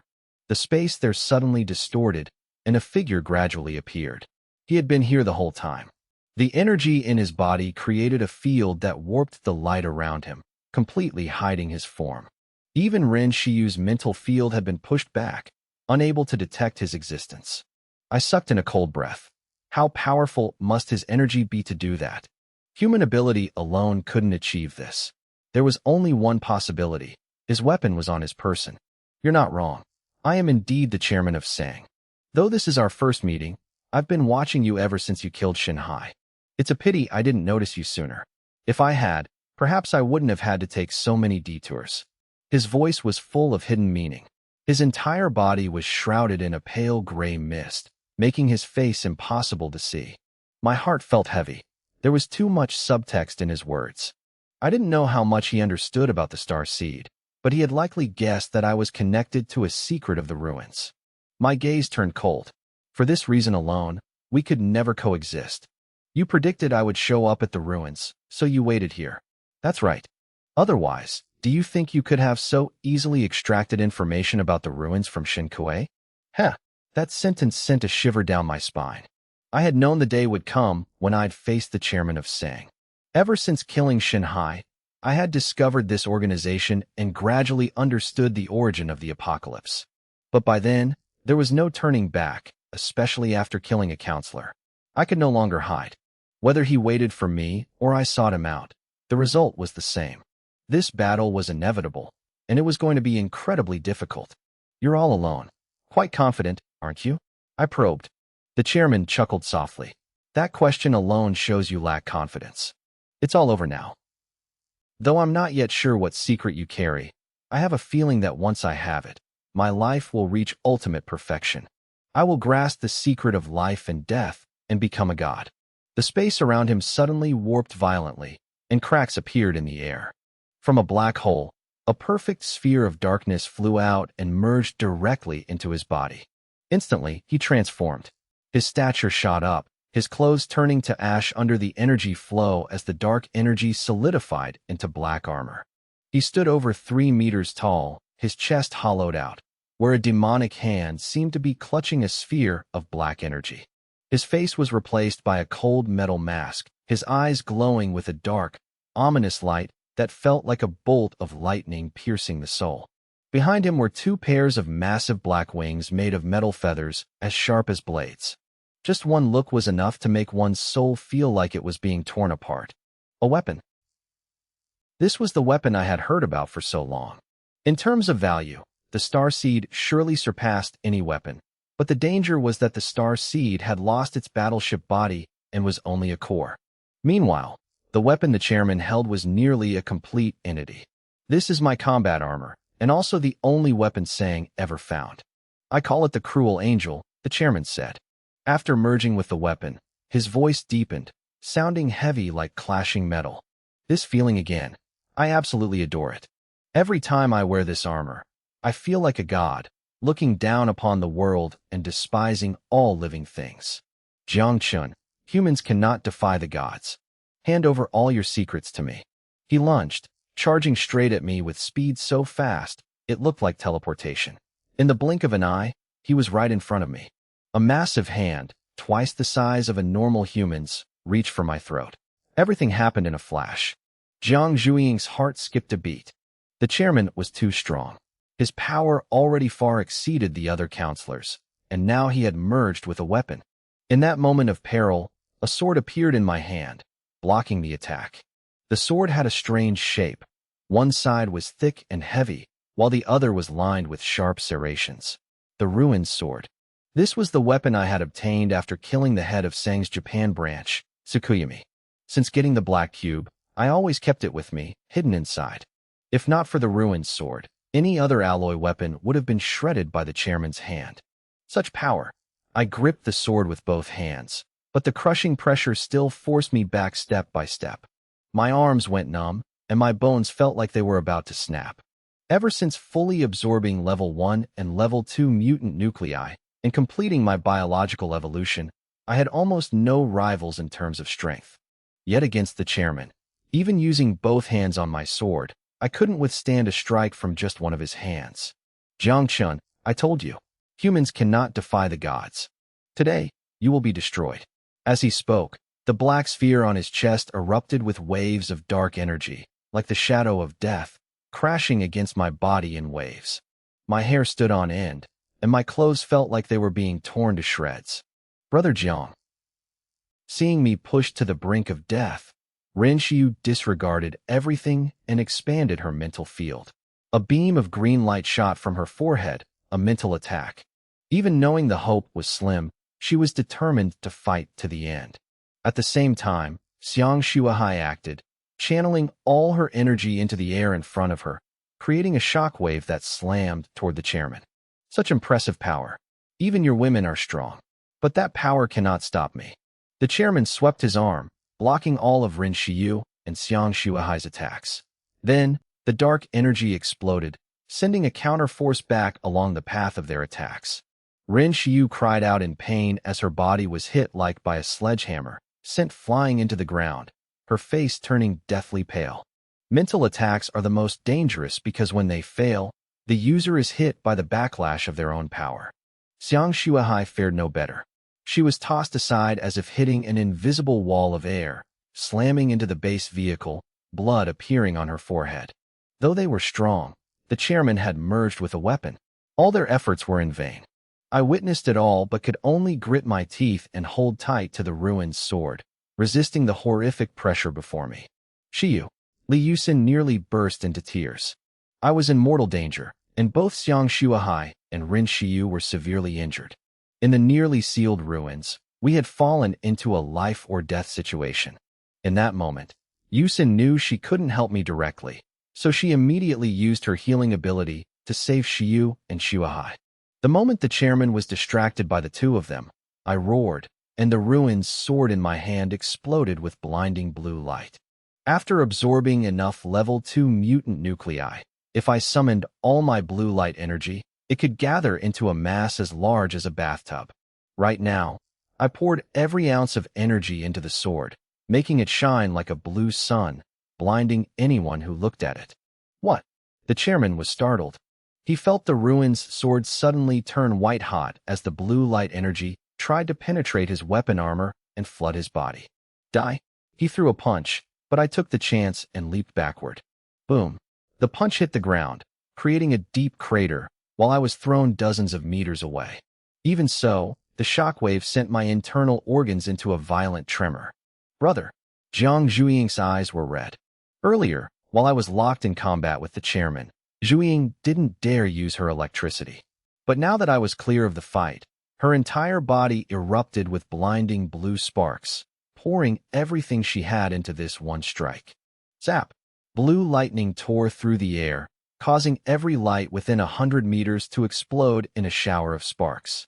Even the power from the ruins generator was harnessed by Zhuiying, all of it surging toward the chairman. In terms of raw combat power, Zhuiying was even stronger than Shuehai or Shiyu, and the speed of electricity was nearly impossible to dodge. Crack, crack, crack. The chairman was enveloped in lightning, his entire body glowing with brilliant blue-white light. The instantaneous temperature of a lightning bolt can reach tens of thousands of degrees, many times hotter than the surface of the sun. Despite wearing the weapon armor, he was momentarily paralyzed. And in that brief moment, Zhuiying operated the base vehicle, extending the cannons, condensing energy from the black hole, and firing a sphere of dark air. Boom! The roar was deafening. The entire vehicle shook from the massive recoil as the dark air energy slammed into the chairman's chest. Rumble, rumble, rumble. A series of explosions followed. His 3-meter-tall frame was sent flying backward at near supersonic speeds. He slammed into the rock walls of the ruins, causing a collapse that sent dust and debris everywhere. I scrambled up despite my injuries, grabbed the heavy Gatling gun from the side of the base vehicle, and funneled all my blue light energy into the barrels. The Gatling gun glowed with a brilliant blue light, looking as if it were being melted by the current. Rat-tat-tat. Flames spat out violently as finger-sized casings ejected at a rate of nearly 100 rounds per second. Each was a depleted uranium armor-piercing round, infused with blue light, increasing its speed tenfold and giving it terrifying power. The falling rocks were ground into powder and instantly obliterated by the blue light. I frantically unleashed every drop of blue light in my body, the hail of bullets screaming as they tore through the air. They formed a corridor of light from the muzzle to the chairman. The surrounding air ignited, and the smell of gunpowder filled the space. The Gatling gun flashed with a blinding blue glare before the barrel warped from the overload and completely broke down. My heart was pounding wildly. That desperate barrage lasted only a few seconds, but had consumed 60% of my blue light energy, yet I still wasn't sure of the result. I kicked the broken gun aside and leaped onto the base vehicle. "Let's go," I ordered. Zhuiying didn't ask questions. She immediately slammed it into reverse at full speed. Brother Jiangwei, Yusin was stunned. She understood that I was certain the chairman was still alive. That storm of attacks, even if it didn't kill him, should have been enough to severely wound him. We should have pressed the advantage. But if he recovered, with armor that could fly, where could we hide in the vast Pacific? We have to get out of the ruins. Full speed. Combine the air cannon and blue light to bring the mountain down. It's the only way, I said quickly. The vehicle, driven by Zhuiying, had left the central hall and entered the tunnel. Against the chairman, I had no illusions of luck. From the massive energy radiating from his weapon, I clearly felt his terrifying power. When the exit was just a short distance away, a black shadow suddenly blurred past the roof of the car with impossible speed, like teleportation, blocking the way ahead. It was the chairman in his weapon armor. Truly, a smart choice. A low metallic voice echoed from behind the cold black mask. The vehicle screeched to a halt, stopping 20 meters from him. He slowly rolled his neck and shoulders, seemingly still in pain. I underestimated you all. That last round actually made me feel pain. My body was nearly completely destroyed. His chest was riddled with bullet holes. In that short span of time, I had fired over 1,000 depleted uranium rounds from the black cube. They had formed a dense stream of metal, striking his chest and abdomen, leaving massive indentations. However, the black energy sphere held by the metal claws on his chest remained completely unscathed. Seeing that, I sucked in a cold breath. I knew that was the core of the weapon, its true essence. Without destroying that, all efforts were futile. And with my current strength, I was completely incapable of doing so. The chairman looked at the bullet marks on his body, his voice turning icy. Pain is a novelty, but in the end, it doesn't affect me at all. As for you, it's time to end this. He began to advance toward the base vehicle, preparing for the final blow. The situation instantly became desperate to the extreme. All hope seemed to be fading. Yes, it was very painful, but this pain only makes me more excited. Haha. The chairman laughed maniacally. The dented parts of his body began to recover and regenerate, while the black energy in the sphere on his chest shone brighter than ever. You have no idea. After I got this weapon, I once wore it and stood very close to a nuclear explosion to experience the destructive power firsthand. The lethal heat melted my armor in an instant, but that was all. I told you, humans cannot face the gods. Even humanity's strongest weapon couldn't do anything to me. In this world, I am invincible. Jiang Chun, from the moment you entered my sights, your life has been in my hands, and your secret will help me complete my final evolution. As he spoke, he took another step toward the base vehicle. My heart felt heavy. To survive a nuclear blast at close range, this was beyond imagination. Even with limited human technology, the destructive power of a nuke is indisputable. The temperature at the center of the fireball is hotter than the sun's core, yet the weapon he possessed survived it. And now, wearing that weapon armor, his strength far surpassed any enemy I had ever faced. Before him, other ability users were like mice facing a dinosaur. If categorized by levels, with each level being 20 times stronger than the last, his power was at least level 4, maybe even touching level 5. In my post-apocalyptic life, this was the greatest threat to my survival. Brother Jiangwei, Yusin softly took my hand. She understood the chairman was much stronger than imagined, and there was almost no way out. I held my breath. The lives of the entire team were on my shoulders. Behind us was the abyss. Before us was an unbeatable foe. A direct confrontation meant certain death. Leaping into the abyss might offer a sliver of a chance. I'm here. Zhu Ying's voice was still calm and emotionless. Burn all the black hole energy. Turn around. Understood. Zhu Ying immediately pulled the lever. The black hole energy roared inside the base vehicle. Even though it was no longer a space battleship, the black hole was still the star seed's primordial energy. The base vehicle lacked the battleship's infrastructure, but could still explode with terrifying power for a brief moment. Vroom vroom. The vehicle shook violently. Asterisk warning. Energy exceeding limits. Chassis cannot withstand. Asterisk. The star seed's warning echoed in my head, but I ignored it. Zhu Ying pushed the lever to the max. Energy exceeding limits. Chassis damage at 10%. Potential for total failure in 20 seconds. Countdown started. Zhu Ying, get everyone over here. Time is life. As soon as I gave the order, everyone quickly gathered. Zhu Ying, Shiyu, Yusin, Shuahai, Zero, and even Luo Luo. Except for Zhu Ying, everyone held hands beside me. By now, the chairman realized I was preparing a final, desperate move. Huh, Jiang Chun, still planning to struggle in vain? At the final moment, are you planning to self-destruct? I don't think much of your attack, but I won't give you the chance. I'll make sure you die before you can even unleash your full power. He raised his right hand, a light flashed, and then he swung it hard. A crescent of pitch-black energy sliced through space, hurtling toward us. The arc of light plowed through the ground, slicing through solid rock like a hot knife through butter. Nothing could stop it. Just as the crescent was about to hit, Zhu Ying suddenly swerved, using the body of the vehicle to block the strike. The vehicle shook violently. The side windows shattered, and the chassis was cut deep, a quarter of the way through. Oh, you blocked it? The chairman was surprised. He guessed I had a connection to the ruins and mechanical modification abilities, but he didn't expect a strike that could cleave 5 main battle tanks to fail to shred this vehicle. Then try these twin blades. He raised both hands. Inside the vehicle, everyone, including Luo Luo, funneled all their energy into me. I poured all that energy into the base vehicle. Asterisk warning. Chassis damage at 35%. If continued, vehicle will disintegrate in 5 seconds. Asterisk. Zhu Ying, charge. I warned. Zhu Ying floored the gas, and the accumulated energy exploded instantly. The engine roared as the vehicle turned into a streak of light, like an enraged divine beast charging forward. The target wasn't the chairman. With his speed and mobility, hitting him was impossible. The target was the giant metal sphere at the center of the ruins. The primordial metal soul itself was the ultimate goal of this trip. Earlier, the star seed had warned that the metal soul was blocked by an energy barrier and couldn't be absorbed. The metal soul was the crystallization of primordial metal, nurtured deep in the universe for billions of years.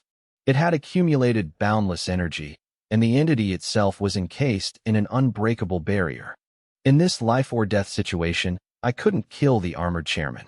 Now, I was putting everything on the line, using a vehicle made of ordinary earth metal to ram a barrier that had existed for billions of years. Even if the vehicle was completely destroyed, even if breaking the barrier meant death, I no longer cared. This might be the only chance for survival. I was betting on one thing, that the moment the star seed absorbed the metal soul, a miraculous transformation would occur.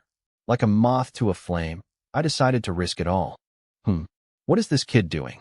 Does he want to commit suicide? The chairman had prepared himself to face my final strike. But he didn't expect me to ignore him and charge straight for the giant metal sphere in the ruins. Even he didn't fully understand what that sphere was for. Since the ruins were discovered over half a century ago, that metal sphere had always levitated there. Encased in a powerful energy field, it couldn't be moved, let alone destroyed.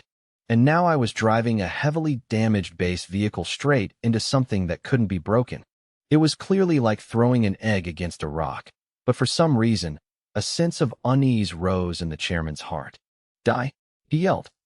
A violent burst of light erupted from his chest as the weapon's energy cannon fired. A stream of black energy, heavy as millions of pounds, slammed into the rear of the base vehicle. The rear was pierced, the roof torn open, and the bedroom and bathroom at the back were instantly crushed. The base vehicle lost half its body. But I didn't care anymore. I had burned my life potential, pouring every bit of power left into the vehicle. All those years of upgrades were for this one final moment of explosion. Boom. The base vehicle, like a blazing star, slammed into the energy barrier. A blinding light erupted, like tens of thousands of golden swords shooting out in all directions, blowing away massive boulders. All the floodlights and every trace Sang had left were ground into ash. Because the mountain encased the ruins, the high-pressure energy burst from the entrance, blowing off the iron door that weighed dozens of tons. The door flew like a runaway high-speed train, leveling dozens of large trees before finally stopping. Even the chairman felt as if the entire mountain had slammed into his chest. His body was thrown back into the corridor. Scraping against the rock walls caused a massive explosion of debris, and he was finally violently ejected from the ruins. He was horrified. My desperate ramming actually possessed such terrifying power. He looked down at his chest. The high-pressure energy flow had destroyed half of his energy cannon. It would take at least several hours and a massive amount of energy to repair. What just happened? He knew the hardness of that metal sphere. Even a massive diamond cutter couldn't leave a scratch. Theoretically, my ramming should have only resulted in the vehicle being crushed. So why did it create such a devastating explosion? The unease in him grew stronger. Ignoring his wounds, he turned and charged back into the corridor. A horrific wave of heat hit him. After the explosion, the temperature in the ruins had risen beyond imagination, even exceeding lava. Rumble, rumble. Massive half-molten rocks fell, and glowing red lava splashed everywhere. The corridor collapsed. In fact, the entire ruins were disintegrating. Even for the chairman, being buried in molten rock wasn't pleasant, but his unease drove him to confirm my death. Boom. A rock weighing 10,000 tons fell, only to be sliced in half by him in an instant as he rushed into the main hall. As expected, the place was about to collapse. Beneath his feet was glowing red lava, and burning rocks mixed with lava poured down from the ceiling. The metal sphere was already half buried. The scene was like an apocalyptic firestorm. A red glow covered everything, and the heat was so intense that even the heart of a volcano couldn't compare. A true purgatory. Slash, slash, slash. The chairman repeatedly swung his blades, shattering the molten rocks on the ground. And then, finally, he saw that the metal sphere was still intact. Despite the horrific explosion, it was completely unscathed. Even he had to suck in a cold breath at such impossible durability. And around the sphere, only fragments of the base vehicle remained. Before hitting the giant metal mass, the vehicle had already shattered. In the final explosion, it was at the epicenter and completely destroyed.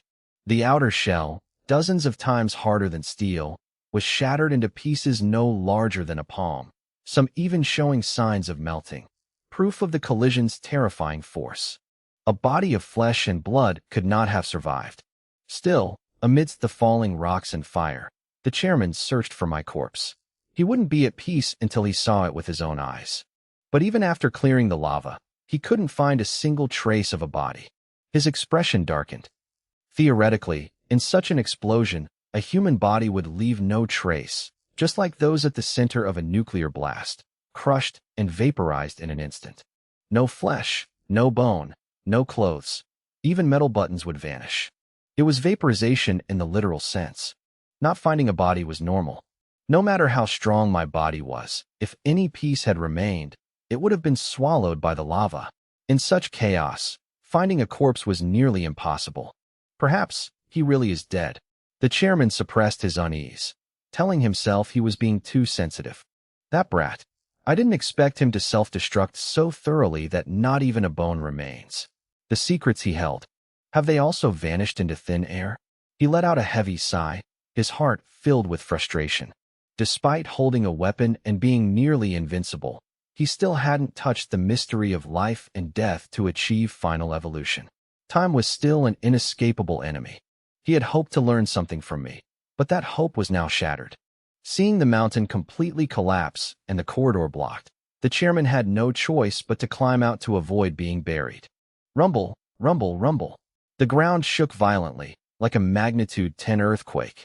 The mountain peak, weighing billions of tons, came crashing down. Even he had to stay clear. He soared up, flying over the collapsing walls and out of the ruins.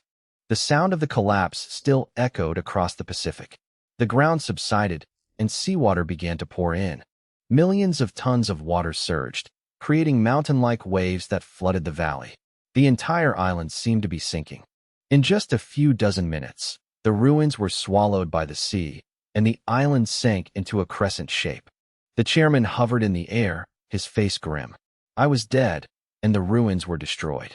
Though Sang hadn't extracted anything new for a long time, he had hoped to use the ruins again one day. But now, everything lay deep at the bottom of the ocean. To be certain, he stayed in the area for another month, but found nothing unusual. Only then did he leave, believing the only person who could threaten him had vanished as a new era was about to begin. The space was as dark as an eternal void. I felt like I had just woken from a long nightmare, slowly regaining consciousness in a daze. Where's this? Am I still alive? My head throbbed like it was being hit by a hammer, and my limbs were numb. I felt as if my body no longer existed. Opening my eyes, I saw only a vast expanse of black. Zhuying? Shiyu? Yusin? I tried to call out, but my throat couldn't make a sound. Panic surged, but just then, a faint light appeared, illuminating this infinite space. Focusing my senses, I realized the light was coming from my own body. The star seed. Inside me, the star seed was beating like a heart, each slow pulse drawing in power from the surroundings. I connected my mind to it. Asterisk absorbing primordial metal soul. Progress, 0.03%. Asterisk the metal soul. By that flickering light, I observed my surroundings and gradually understood what had happened. Just before the collision, when I had exhausted my life force and combined everyone's energy, the star seed in my brain flared up, enveloping us, breaking through the barrier, and pulling us all inside the giant metal sphere. From the outside, the sphere looked indestructible, but once past the barrier, its surface wasn't even solid matter. It was like a boundary between the real world and a different dimension. I drew a bit of energy from the star seed. Feeling my body gradually return, I realized I was naked. When entering this space, the star seed only protected living organisms. Everything else was destroyed in the explosion, from clothes to the base. However, I clearly felt the essence of the energy from the vehicle's evolutions was still held by the star seed. Only the common earth metals were destroyed. The black hole energy was still there too, condensed into a small, fist-sized mass, floating in a corner of the space. Finally, there was the black cube. It had also entered here with us. Aside from living bodies, only those items could survive. Are the girls here? The thought made me even more anxious. I borrowed energy from the star seed to move through the space, which was larger than I had imagined.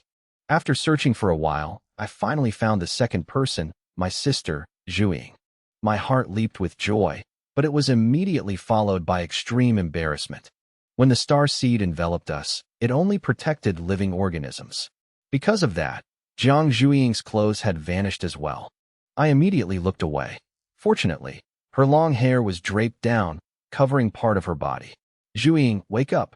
With my back turned, I carefully touched her wrist and transferred a bit of the star seed's energy. Jiang Zhuiying coughed a few times and opened her eyes. What happened? Where are my clothes? She panicked, realizing she was naked in a strange space. I'll explain later. First, we have to find Shiyu and the others. I said awkwardly, my head still throbbing.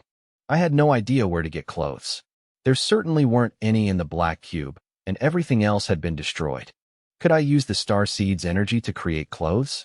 I thought about it as I continued the search. Not long after, I found Zero. She hadn't escaped the same fate. Her clothes were completely gone. Her childlike face, paired with her curvaceous body, made me so uncomfortable I didn't dare look directly at her. Zero was naturally innocent and cold. I had never been close to her before, let alone seen her like this. I told myself not to think bad thoughts as I turned my head to wake her. Upon realizing her situation, Zero remained very calm, only using her hands to cover herself before asking, "Brother Jiang, where are we?" I stammered out a reply, guessing that we were probably inside the metallic star core. We were incredibly lucky to be alive, but right now, I needed to go find Shiyu and the others. I breathed a sigh of relief in my mind. The person who made things most awkward for me was already awake, so dealing with the rest should be a breeze. Sure enough, we soon found Shiyu and the others one by one. Shuai, Wu Xian, and even Luo Luo were completely naked. But since they had all been intimate with me before, they weren't too shy about it. A quick cover-up was enough. The last one we found was Ying. To everyone's shock, she was the only one whose clothes were perfectly intact. Huh? Sister Ying, how do you still have clothes? Zhu Ying asked, her eyes wide. Ying looked just as bewildered. She had no idea either. I coughed dryly, having already guessed the reason. Ying was an energy life form, a part of the star seed. Her clothes were also manifested from energy, which was why they weren't destroyed. I figured I'd have to look into how to use the star seed's energy to conjure up some clothes later. Just then, Zhu Ying sneaked up behind Ying and started stripping her. Sister Ying, I don't have a single scrap of fabric on me. Let me borrow your clothes for a bit. With that, she stripped off Ying's top. Give me your skirt too, sis. Just the skirt is enough for me. The short leather skirt was swiftly pulled off as well. Ying didn't protest. She didn't really have a concept of modesty to begin with. Zhu Ying put on Ying's top and skirt, wearing absolutely nothing underneath. Her curves were still blatantly obvious, but it was at least a step up from being completely naked. Do you have anything else I can borrow? Shiyu asked, blushing furiously. But Zhu Ying immediately cut in. Hold your horses, Shiyu. Given your relationship with my brother, what's there to be shy about? Look at her. Ying barely has anything left on. Perhaps feeling a little guilty for stripping her so bare, Zhu Ying had suddenly turned defensive of her. Zhu Ying, your clothes don't need to be that long.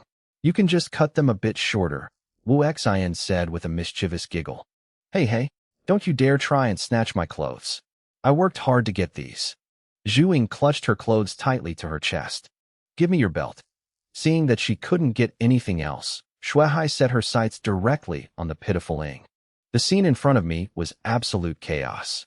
I quickly looked away, see no evil, hear no evil. But the moment I turned my head, I spotted Luo Luo floating in the air like a little balloon. An idea sparked in my head. Luo Luo, get over here. I grabbed Luo Luo, stretched her out into a long band, and wrapped her securely around my waist. Finally, that takes care of the bare minimum. We could only make do with this setup for a couple of days. After that, I desperately needed to figure out how to use the star seed's energy to conjure up some real clothes. If I could create energy clothes like Ying's, we wouldn't have to worry about this nonsense anymore. I turned back around, completely dumbfounded to see that the girls had already finished dividing up the spoils. The most pitiful victim of it all was Ying. She had been stripped bare, left with practically nothing but scraps, while the others somehow all managed to secure something to wear. Zhu Ying was the most decently dressed, even though her t-shirt and skirt had been slashed in half, and she was going commando beneath them. Compared to the rest of the group, She looked perfectly fine. The other girls seemed to silently agree to this arrangement. After all, Zhuing was my younger sister. The others weren't so lucky. Shiyu and Wu Xin were left with nothing but pitiful scraps of fabric covering their bodies. Zero was naturally innocent, so Zhu Ying had taken special care of her. The remnants of Zhu Ying's top and skirt were used to cover Zero's essential bits. However, because she was so well endowed, the meager covering only left more to the imagination. And then there was Shuai, who was bold enough to simply wrap a couple of belts around her chest and thighs, practically exuding the aura of a belt queen. I broke into a cold sweat and hurriedly focused on figuring out how to mimic Ying's energy clothing trick. If I didn't, I literally wouldn't know where to look. You guys rest here for a bit. I'm going over there to cultivate. Feeling like the situation was rapidly spiraling out of control, I made a quick escape. I retreated to a quiet corner of the spatial realm. Thank God the lighting in here was incredibly dim. As long as we kept our distance, we couldn't see each other clearly, which saved us all a lot of embarrassment. I slowly closed my eyes and focused all my attention on sensing the star seed. It was like a parched ocean, frantically devouring the energy from the metallic star core. Only then did I truly comprehend just how unfathomably massive the star seed's energy reserves actually were. My consciousness was like a tiny fish swimming through the ocean, rising and falling alongside the star seed in an infinite sea of energy. It felt as though my very life force had merged with it into a single entity.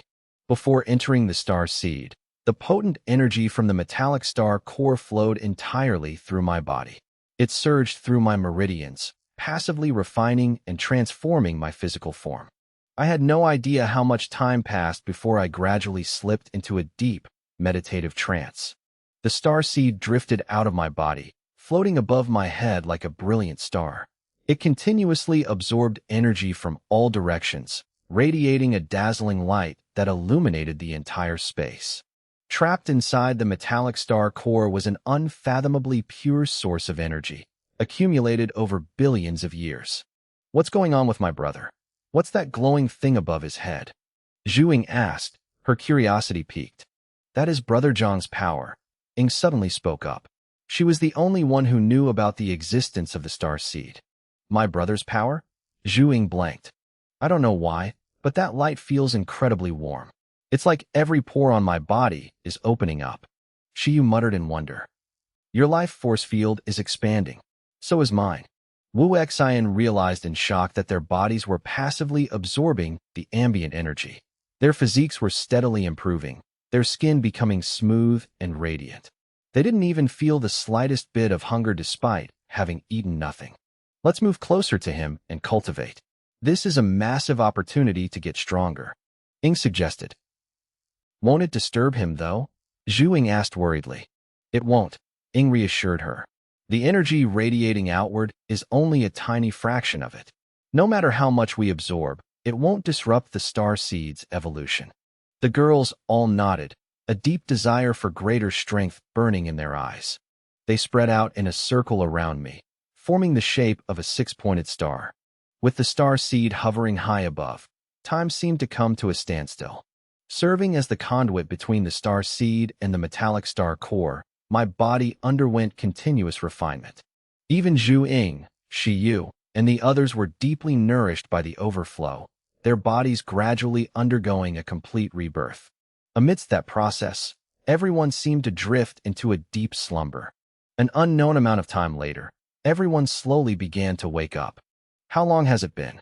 Zhu Ying asked, stretching her back. 5 months, I replied. If Ying says it's been 5 months, then it's definitely been 5 months. Zhu Ying nodded in trust. Wu Xin ran her fingers through her hair, marveling at how soft and silky it still was. Shiyu could clearly feel her spirit energy surging. Zero shifted slightly, leaving behind an afterimage that left everyone stunned. Shuai also felt her body become incredibly light. Zhu Ying tried tossing a blue lightning ball, which made everyone's skin prickle with static, forcing them to tell her to knock it off. All eyes turned to me.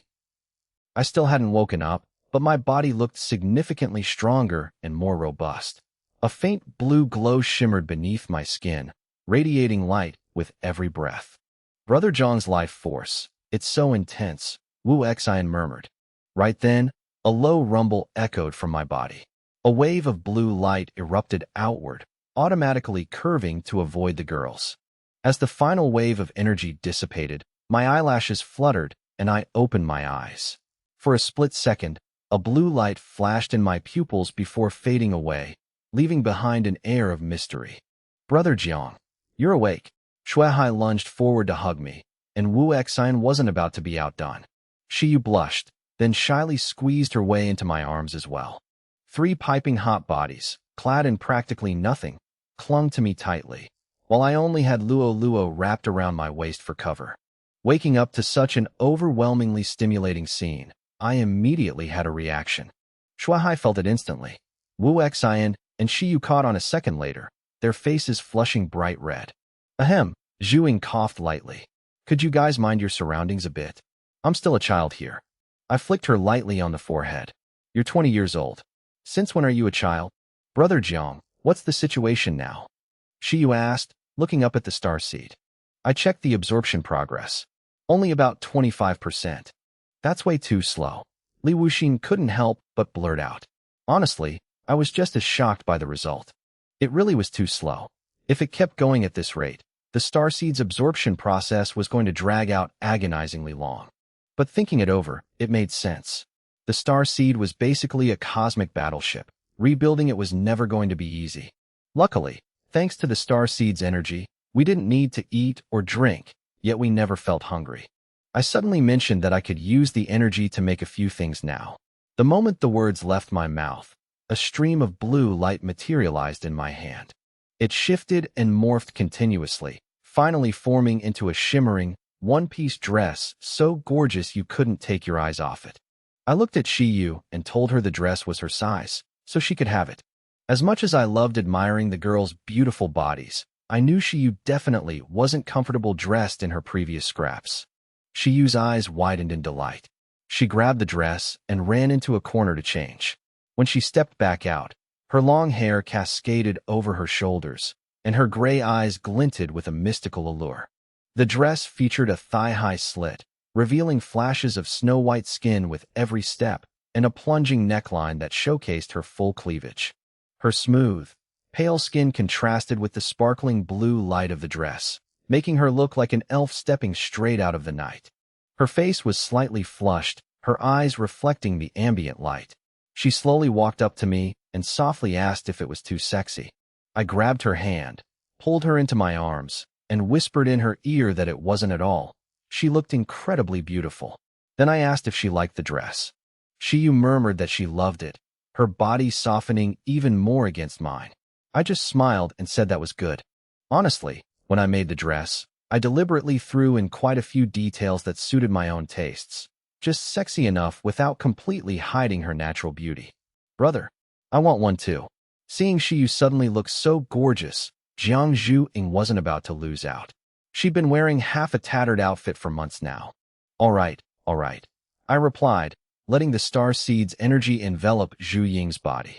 In the blink of an eye, it morphed into a beige t-shirt and crisp white sports shorts, brimming with youthful energy and perfectly accentuating her long, slender legs.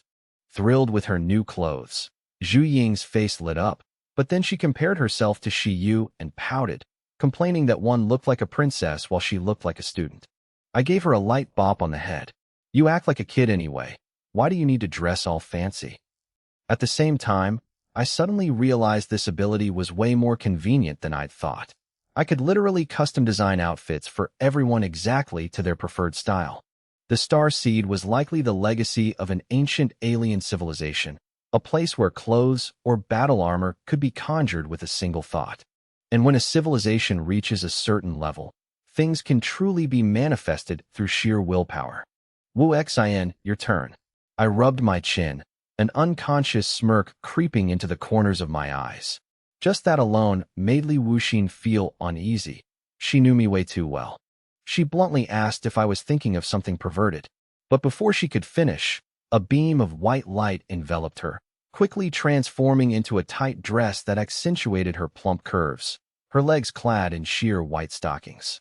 Her top was a slightly wide-collared white shirt, straining against her full chest, complete with a red cross on the breast and a cute little white cap on her head. It was explicitly a nurse's outfit.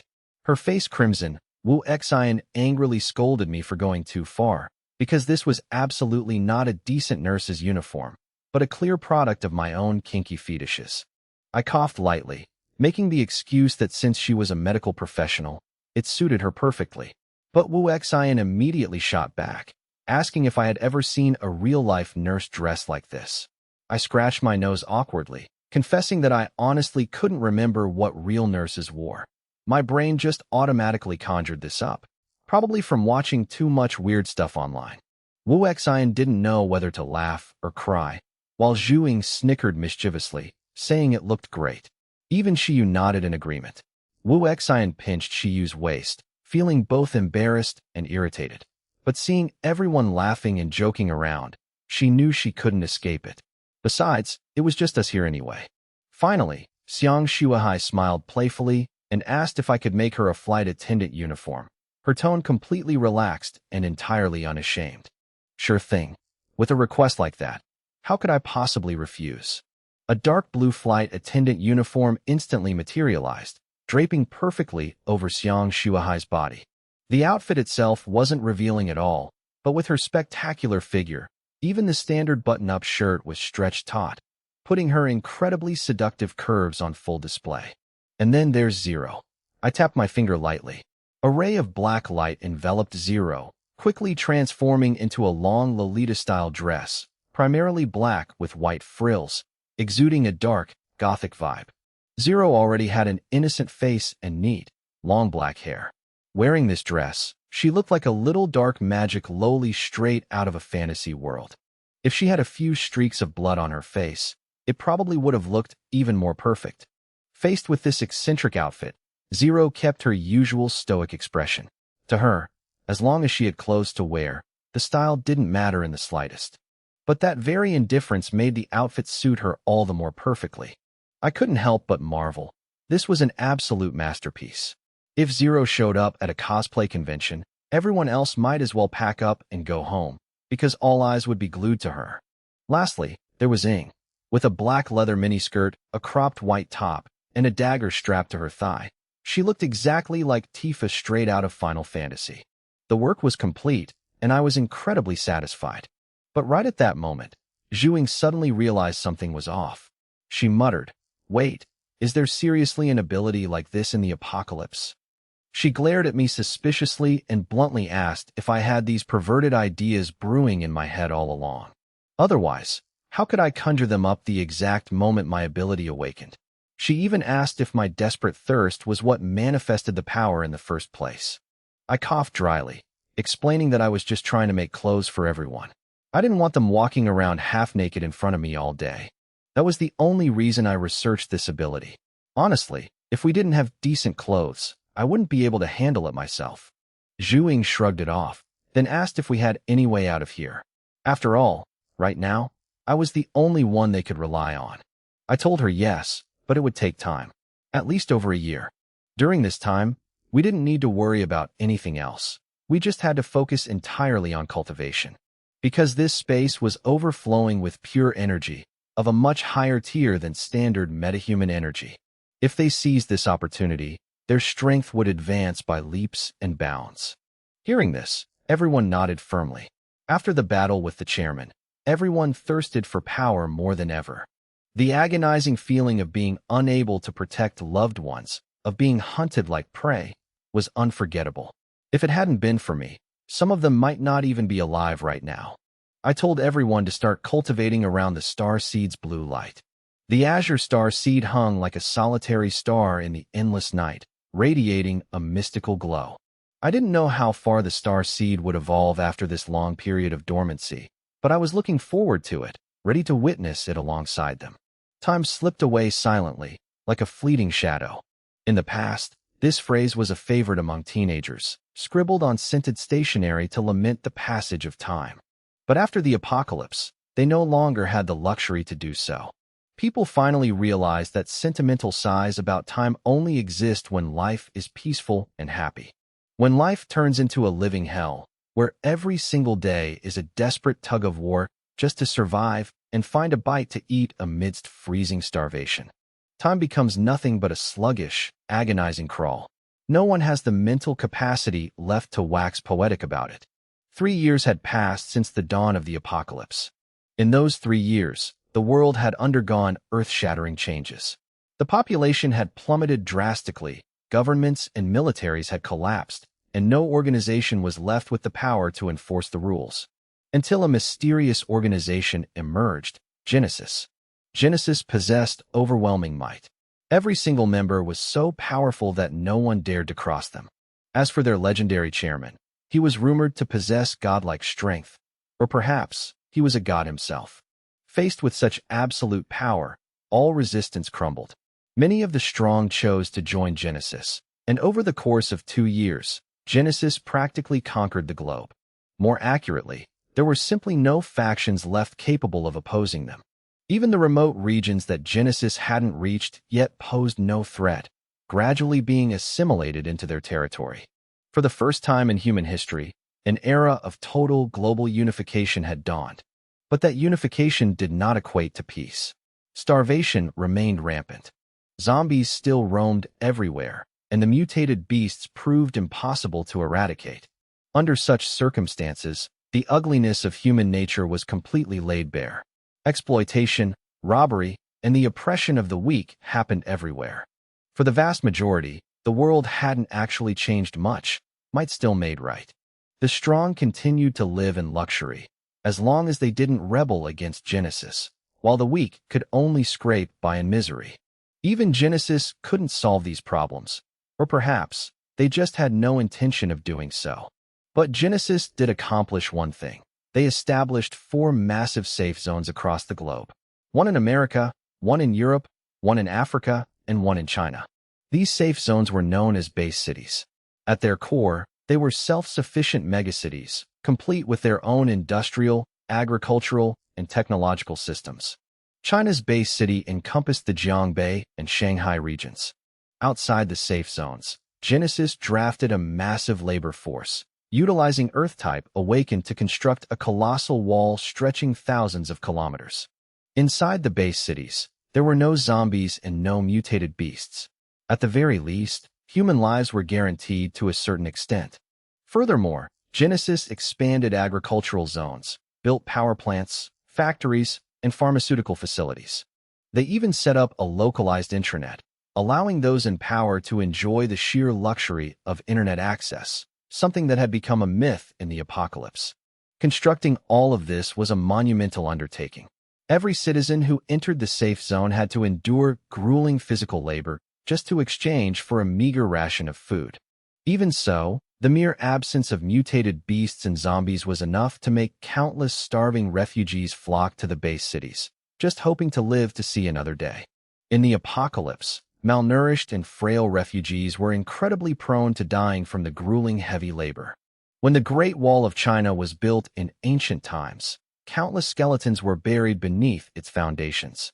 Yet the current conditions were even worse than during the Qin dynasty. At first, everyone assumed this colossal project would claim an unfathomable number of lives. But against all expectations, the mortality rate wasn't actually that high. Genesis had developed a genetic evolution serum.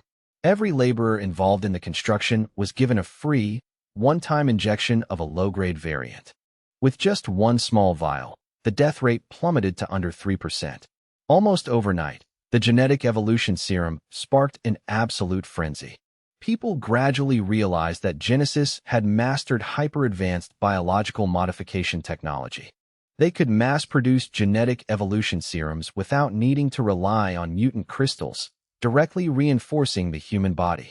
Following that, Genesis established a massive reward point system. Every metahuman in the world was registered and graded. Anyone who contributed to Genesis could earn points and use them to purchase the genetic evolution serum. The serum was divided into multiple tiers. The lowest grade was incredibly cheap, but only worked on ordinary people, drastically improving their health and curing numerous diseases. Even a dying old man could make a full recovery in just a few days after being injected with the serum. Meanwhile, the higher-grade serums offered metahumans a direct path to evolution. It was no longer a rare occurrence for a Tier 1 metahuman to break through to Tier 2 just by injecting the serum. Because of this, the genetic evolution serum became insanely highly sought after. Many metahuman squads risked their lives completing Genesis missions just to exchange for a single vial. Of course, there were still plenty of metahumans who maintained a cautious, wait-and-see attitude. They simply didn't trust Genesis. Unlike the starving masses, their lives were far too valuable to risk blindly injecting an unverified genetic serum into their bodies. Even if it seemed fine now, who could guarantee there wouldn't be a terrible price to pay in the future? At this exact moment, in a remote, mountainous region of Jiangbei, there was a hidden cave. The entrance was entirely concealed by thick vines, making it completely undetectable from a distance. Right outside the cave entrance, a mutated wild boar lay dead, its blood dripping steadily onto the dirt. A hulking man wielded a sharp knife, slicing into the boar's thick hide. With his incredible arm strength, he peeled off the steel-hard skin as easily as tearing paper. Another man, clad in animal skins with an AK-47 slung over his shoulder, strode into the cave. Behind him trailed 7 or 8 other metahumans, all exuding formidable auras. He announced that the boys had finally managed to snag a few vials of the genetic evolution serum, both low and high grades. However, he still had a gut feeling that those bastards from Genesis were up to no good. The man butchering the boar looked up, glancing at the vials glowing with blue light in the sun. He sighed, shaking his head, and told Sun Kuan that they were just a bunch of roughnecks. They were good for killing pigs and roasting meat, but analyzing this high-tech crap? Forget about it. They didn't have any doctors or scientists in the squad, and most of them couldn't even read a single page of a book to save their lives. He couldn't help but lament. If only sister-in-law Wu Xian were here. She'd definitely be able to analyze this stuff with her eyes closed. The man butchering the boar was, of course, Zhang Hai, and the other man was Sun Kuan. Back when I left for Japan, Zhang Hai and Sun Kuan had stayed behind in the Shanghai safe zone. Since the Type 99 tank couldn't cross the ocean and wouldn't be much help in Japan anyway, they stayed behind to build up a rear base for me. But I left and never came back. Years passed without a single word from me. Meanwhile, our sworn enemy, Genesis, grew stronger by the day, practically unifying the entire world. Zhang Hai and Sun Kuan were sick with worry. They searched for me for years, but came up empty-handed. Genesis never even put out a bounty on me. All signs seemingly pointed to the grim conclusion that I was dead. But Zhang Hai refused to believe it. In his eyes, I was practically omnipotent. Over that long period of time, he and Sun Kuan had followed me through hell and back, dodging death countless times. Their faith in me had never wavered. God knows how many times they had been pushed to the brink, facing agonizingly powerful foes, only for me to turn the tide every single time. My strength had skyrocketed at a terrifying pace. By the time we killed Shun Hai and Jiangbei, I had already touched the threshold of a counselor. Meanwhile, the counselors of Genesis had spent at least a decade cultivating, whereas I had reached that level in just a single year. Zhang Hai and Sun Kuan were different from the rest. After the battle with Shun Hai, they knew exactly what kind of organization Genesis truly was. Faced with Genesis's absolute dominance, they knew facing them head-on was suicide. So, they chose to retreat from the city and organize a guerrilla squad in the mountains. They took in rebel metahumans and remnants of resistance forces, forming a resistance army and waging guerrilla warfare against Genesis. Zhang Hai knew perfectly well how effective their guerrilla squad really was. To Genesis, they were nothing more than a tick biting an elephant. But a man has to live with dignity. Sometimes, you don't fight for glory or riches, but simply to uphold the pride of a warrior. They'd rather die than bow their heads and join Genesis, slaving away for points just to inject their damn genetic serums. To Zhang Hai, doing that was no different than helping Genesis build their own Great Wall. Death was preferable. Where the hell did the captain go? It's been 2 whole years. Zhang Hai dropped his knife, his voice laced with heavy frustration. Their guerrilla squad fought tooth and nail in absolute misery, yet the higher-ups of Genesis didn't even bat an eye. Hell, they probably didn't even know this squad existed. There were always rebellions springing up against Genesis across the globe. There were always people who refused to kneel. But among them, Zhang Hai and Sun Kuan were simply too weak to make anyone care. On the flip side, the Esper defectors who surrendered to Guang were an entirely different story. They became bloodhounds with a razor-sharp scent, scouring every corner, wiping out guerrilla units, and dragging back corpses or severed heads, just to collect their bounties. All they cared about was earning enough contribution points to trade for gene evolution serum. After years of research and excavating ancient ruins, Guang had amassed a staggering array of cutting-edge technology. Beyond the evolution serum, they possessed advanced special alloy blades tailored specifically for hunting mutant beasts, along with firearms powered by mutant crystals. Most valuable of all was a mini radar capable of detecting zombies and mutant beasts within a 30-meter radius. For squads without a mental type Esper, that radar served as their eyes. It wasn't quite as effective as a live Esper, but it was more than enough to dodge deadly ambushes. Because of this, contribution points awarded by Guang were worth even more than mutant beast meat. Fueled by the evolution serum and 3 years' worth of accumulated evolutionary crystals, rank 3 Espers finally began to emerge across the world. Before this, a rank 2 Esper was powerful enough to rule an entire region, while rank 3 Espers were the stuff of absolute legend. Even Zhang Hai and Sun Kuan, men who had bled by my side through thick and thin and witnessed countless world-shifting events, had almost never encountered a rank 3 Esper outside of Guang's highest council members. Jumping from rank 2 to rank 3 was a massive qualitative leap. Anyone who pulled it off commanded absolute reverence. Joining Guang meant an immediate spot among their elite inner circle, granting access to virtually unlimited resources.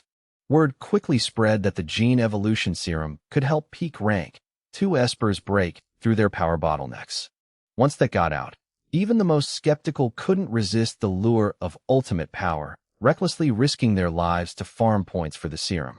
And one of the fastest ways to farm those points was by hunting down resistance guerrilla squads.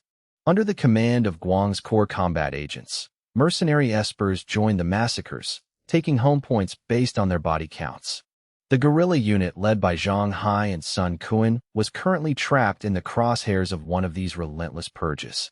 In truth, they had been surrounded for over a year. Within the last month alone, Guang had launched a total purge, completely wiping out dozens of resistance groups. Cornered deep in the mountains and facing enemy forces 10 times their size, Zhang Hai's team had walked on eggshells for months, terrified that a single misplaced step would give away their location. The sheer despair of their situation weighed heavy on them. Their resistance was a tiny droplet against Guang's tidal wave. The organization's top leaders didn't even need to show up. A handful of lower-level minions was enough to end them. In the East Asian sector alone, 4 major factions had surrendered to Guang, every single one of their leaders a formidable rank 3 Esper. The tyrant ruling over the Shanghai sector was a rank 3 Esper known as He Zhu. Word was, his body had undergone a terrifying, unique mutation.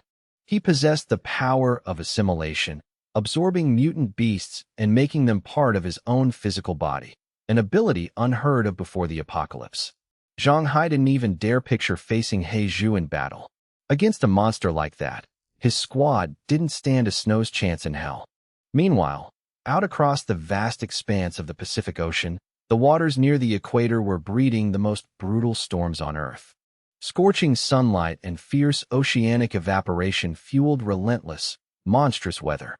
When these tempests rolled in, even massive naval battleships had no choice but to steer clear. An open ocean storm is far deadlier than anything that hits land. Near the eye wall, winds easily reached Category 15, or even Category 17. Right in the heart of the Pacific, mountainous waves roared and thundered, threatening to tear straight into the heavens. Yet right on the crest of those violent, churning waters, a tiny vessel glided effortlessly, untouched by waves that could instantly snap a multi-thousand-ton cargo ship in half. That vessel was my warship. It had taken the Starseed 2 full years to completely absorb the metal spirit core, along with all the metal housed inside the black cube. Even with all that, fully reconstructing a deep space warship was far too complex a process to finish quickly. For now, the Starseed had only managed to rebuild the warship's heart, its core propulsion system. Powered by a micro-black hole core, the propulsion drive could swallow surrounding matter whole and convert it straight into pure energy. It was an energy source that made nuclear fusion look primitive, effectively turning the ship into a near-perpetual motion machine.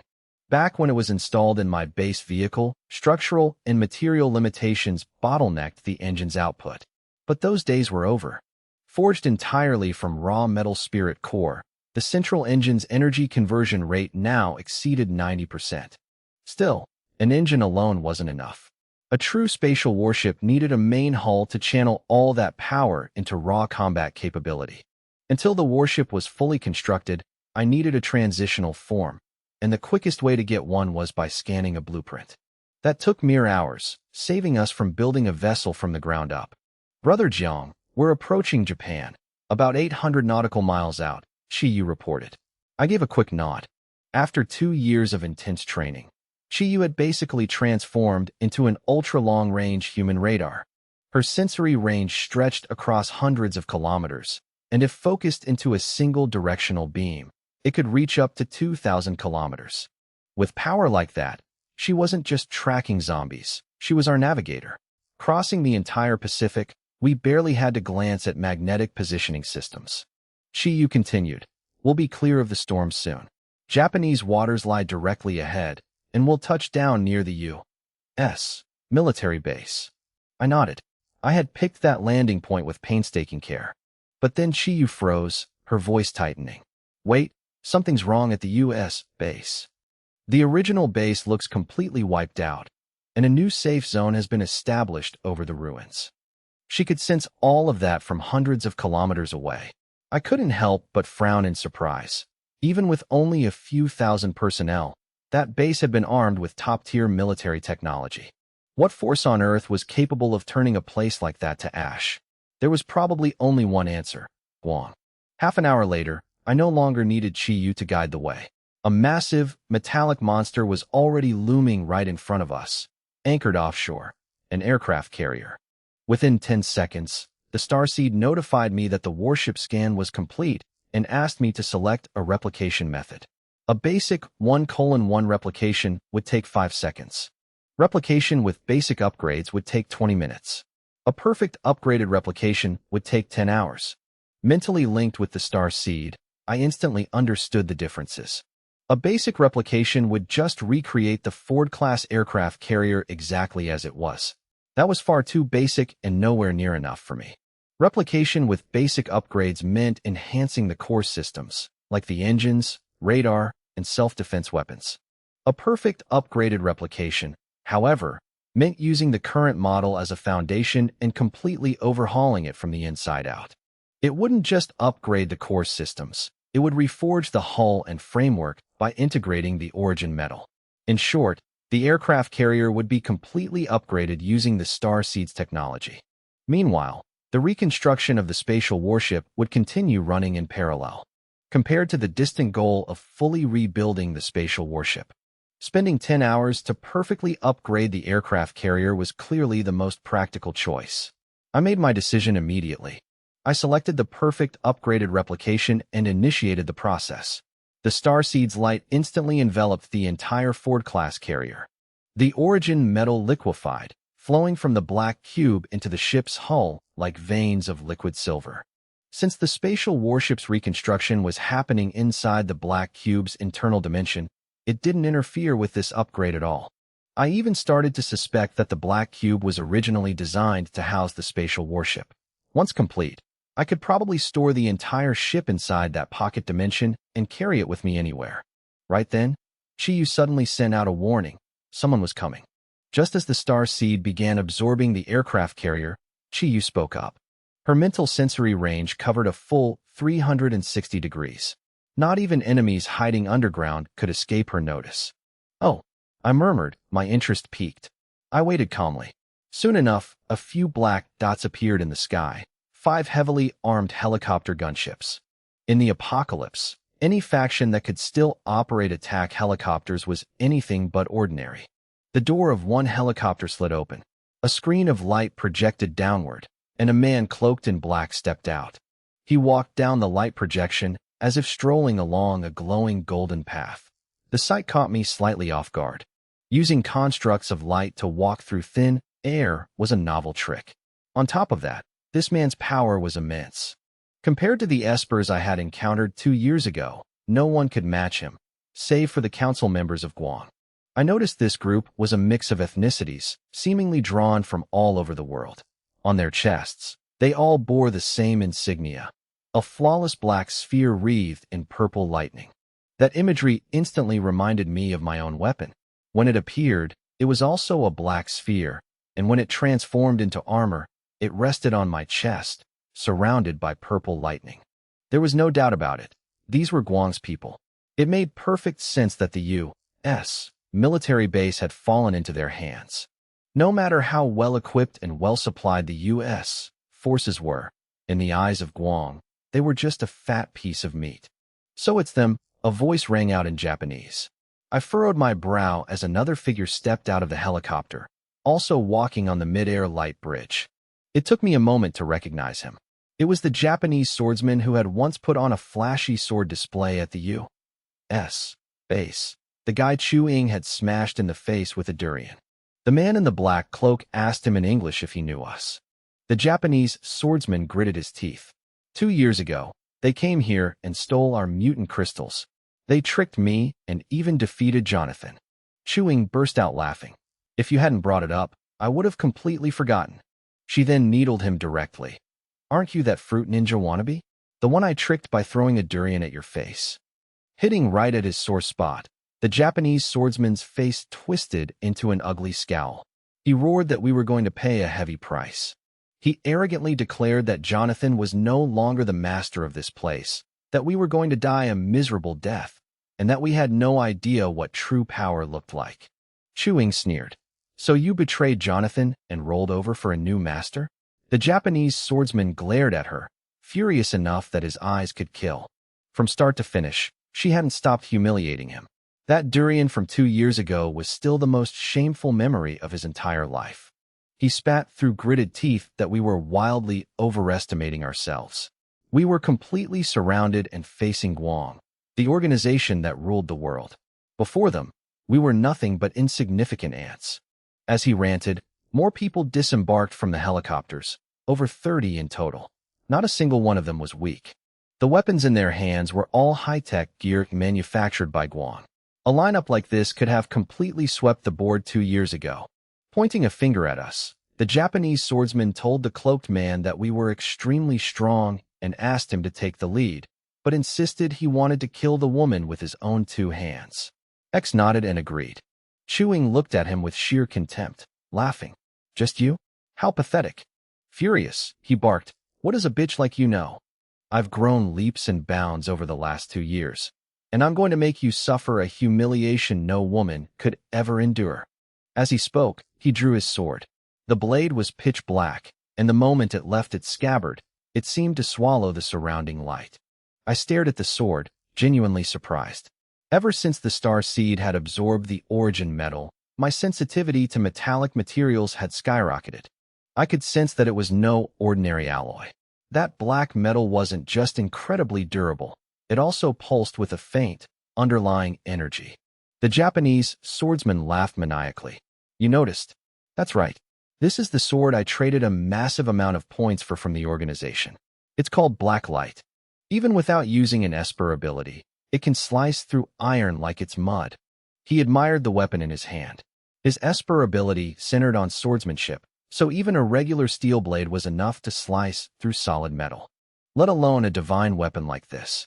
On top of that, over the past 2 years, he had been injected with 2 doses of high-grade gene evolution serum, boosting his strength tenfold. He still harbored some dread about facing me, but against Chu Ying, he felt zero fear. After all, he hadn't seen anything impressive from her back then. He turned and shouted, "Hey X, let's move." The Japanese swordsman launched himself off the beam of golden light and charged straight forward. At the exact same instant, X swung his hands repeatedly. A volley of golden light arrows shot from his body, every single one locked directly onto me. In the Japanese swordsman's mind, X only needed to buy time and stall me. Meanwhile, he would take out Chu Ying first, believing that attacking the women would distract me. But his calculations were dead wrong. Even as the blinding golden light radiated around us, I stood completely still, and right in front of me, Chu suddenly exploded with a dazzling purple light, like a miniature purple sun rising in midair. Her long hair whipped wildly amid crackling arcs of lightning, a cold, ruthless smile gracing her gorgeous face. Crack, crack, crack. The moment the golden light arrows collided with her purple lightning, they instantly dissolved like frost against red-hot iron. X was horrified. He had always been supremely confident in his light ability, believing it was virtually invincible in both offense and defense, even allowing him to tread on thin air. Yet standing before Chu, all he felt was a crushing, horrifying pressure, an overwhelming power that rendered his skills completely meaningless. Arcs of lightning as thick as pillars thundered toward him. The electromagnetic field was so intense it made X's hair stand on end. He scrambled backward in panic. But how could anyone outrun lightning? A colossal serpent of purple electricity tore straight through his defense, slamming right into his chest. X screamed, dumping every drop of his energy into forming an absolute light barrier. But the armor shattered the instant it formed, blasting him backward through the air. Boom! X slammed violently into the tail section of an attack helicopter, the force shattering the tail rotor and throwing the chopper completely out of control. The helicopter spun wildly, belching black smoke as it plunged into the ocean and exploded into a massive fireball, sending a wall of water surging tens of meters into the air. One move. That was all it took to put X down. Chu casually cracked her wrist, turning her gaze toward the Japanese swordsman. The swordsman was utterly stunned. He couldn't wrap his head around how the cloaked man he considered completely invincible had been obliterated in the blink of an eye. And I hadn't even lifted a finger. A single girl on our team was enough to wipe them out. Chu mockingly threw his own words back at him, asking what true power really looked like. The Japanese swordsman turned pale as a ghost, his will to fight crumbling to dust. Allow me to give you a lesson. Chu vanished, reappearing directly behind him. With a chop of her hand, a jagged bolt of purple lightning cleaved the sky. The air instantly ionized. A spreading electromagnetic pulse fried the electronics on the 3 remaining helicopters, sending sparks showering from their instrument panels. Desperate pilots fought the controls, but they couldn't stop the choppers from plummeting into the ocean and exploding one after another. Stripped of their golden light path, the remaining espers plummeted headlong into the sea. The Japanese swordsman was the sole survivor, charred black from head to toe and clinging to his last dying breath. With his strength completely depleted, Chi directly invaded his mind, a mental skill that countless psychic espers could only dream of possessing.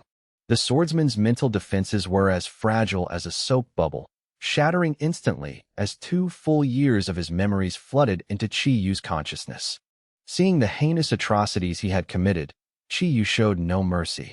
She crushed his brain function in a heartbeat, ending his life right then and there. Afterward, she reported that while she didn't get hyper-detailed intel, she had gathered the big picture. Guang had expanded aggressively over the past 2 years, launching a full-scale global offensive. They had conquered the Americas, Europe, and then Asia, extracting alien tech from ancient ruins, specifically tech involving mutant crystals, like the evolution serum and specialized weaponry, along with bioradars and mental amplifiers, consolidating their ruthless reign across the globe. When I asked about the mental amplifier, Chi-Yu explained that it was a device capable of magnifying psychic waves. The standard version boosted a psychic esper's perception range 5-fold, while the advanced model could amplify it by 10 times or more. Hearing that definitely caught my interest. Chi-Yu's perception range was already extending over hundreds of kilometers as it was. Chi-Yu added that Guang ruled over 4 major regional factions, the Asia-Pacific Alliance in East Asia, the Nordic Goddess in Europe, VK in the Americas, and Lionheart in Central Asia and North Africa. Each faction governed a massive citadel-based city. Right at that moment, Wu Xian spoke up, noting something strange about the Japanese swordsman's blood. It contained a unique activating factor not found in ordinary humans. After drawing a sample to analyze it further, she concluded that this didn't look like a mutation caused by an esper ability. Suddenly, Shuehai vanished like a cloud of smoke. reappearing a split second later, dragging two Guang pilots tightly bound by swirling currents of wind. They had survived by parachuting out, but before they could even attempt to flee, they were dragged right back. Standing before me, any lingering urge to fight evaporated, and they fell to their knees, begging desperately for mercy. Wu Exan simply murmured, "Blood sample." Zero flicked his hand, and an icy chill slashed their wrists, drawing fresh blood that floated midair. The test showed their blood contained the exact same activating factor. Since neither of them were espers, it meant their genes had been artificially modified. Hearing Wu Exan's analysis, I frowned. This was very likely the work of the gene evolution serum. I recalled our showdown with Shunhai back in Jiangbei, when the outbreak hit and the infected were turned into controlled puppets. It made me suspect even more that this serum was far from simple. Wu Exan mentioned she needed a direct sample of the gene evolution serum for testing. I nodded in agreement. That wouldn't be hard to get. Finally, I told everyone to rest up. Once the aircraft carrier's overhaul was complete, we'd set off immediately. Our first destination, China's base Citadel City. After Guang unified the globe, the common era calendar was discarded, replaced by a new era known as the Genesis calendar. The day of the apocalypse was officially designated as Year 1 of the Genesis calendar. Before, the new year was a time of celebration and hope. But now, the anniversary of the Genesis calendar was the exact day the apocalypse hit, a day steeped in death and utter destruction. On that day alone, the world lost anywhere from 70 to 90% of its entire population. Even though Guang constantly pushed the propaganda that the Great Destruction was actually humanity's rebirth, that the weak being purged so the strong could rise was simply the natural law of evolution, that surviving the catastrophe meant stepping into a new era where the human body could achieve perfect evolution, free of disease, possessing superhuman strength, and boasting a lifespan 3 to 5 times longer, potentially even reaching 8 or 900 years. Brainwashed by that relentless propaganda, more than a few people actually bought into Guang's ideology, especially the espers. To them, the apocalypse wasn't a tragedy. It was a holiday, because the apocalypse had dragged them from the bottom of society straight to the throne. Now they had wealth, women, and absolute, terrifying respect. They saw themselves as superior beings now, while the so-called elites of the old world were nothing but weaklings meant to be culled. Because of this, the Genesis New Year was celebrated with immense grandeur, even more lavishly than the old holidays, since the ones partying were now the ruling class. The Genesis calendar was now entering its third year, and the year's end was rapidly approaching. Out on the streets of China's base Citadel City, red lanterns hung from every corner. Even the massive city walls were meticulously decorated, creating a vibrant, bustling festive atmosphere. Powerful aristocratic families had hoarded massive quantities of food to throw lavish New Year banquets, entertaining guests from all over. The Citadel's main commercial district was booming. Holiday goods were flying off the shelves, and sales had easily doubled. Of course, only espers had the kind of cash to blow in a place like this. The pre-apocalypse shopping mall had been completely cleaned up and redecorated.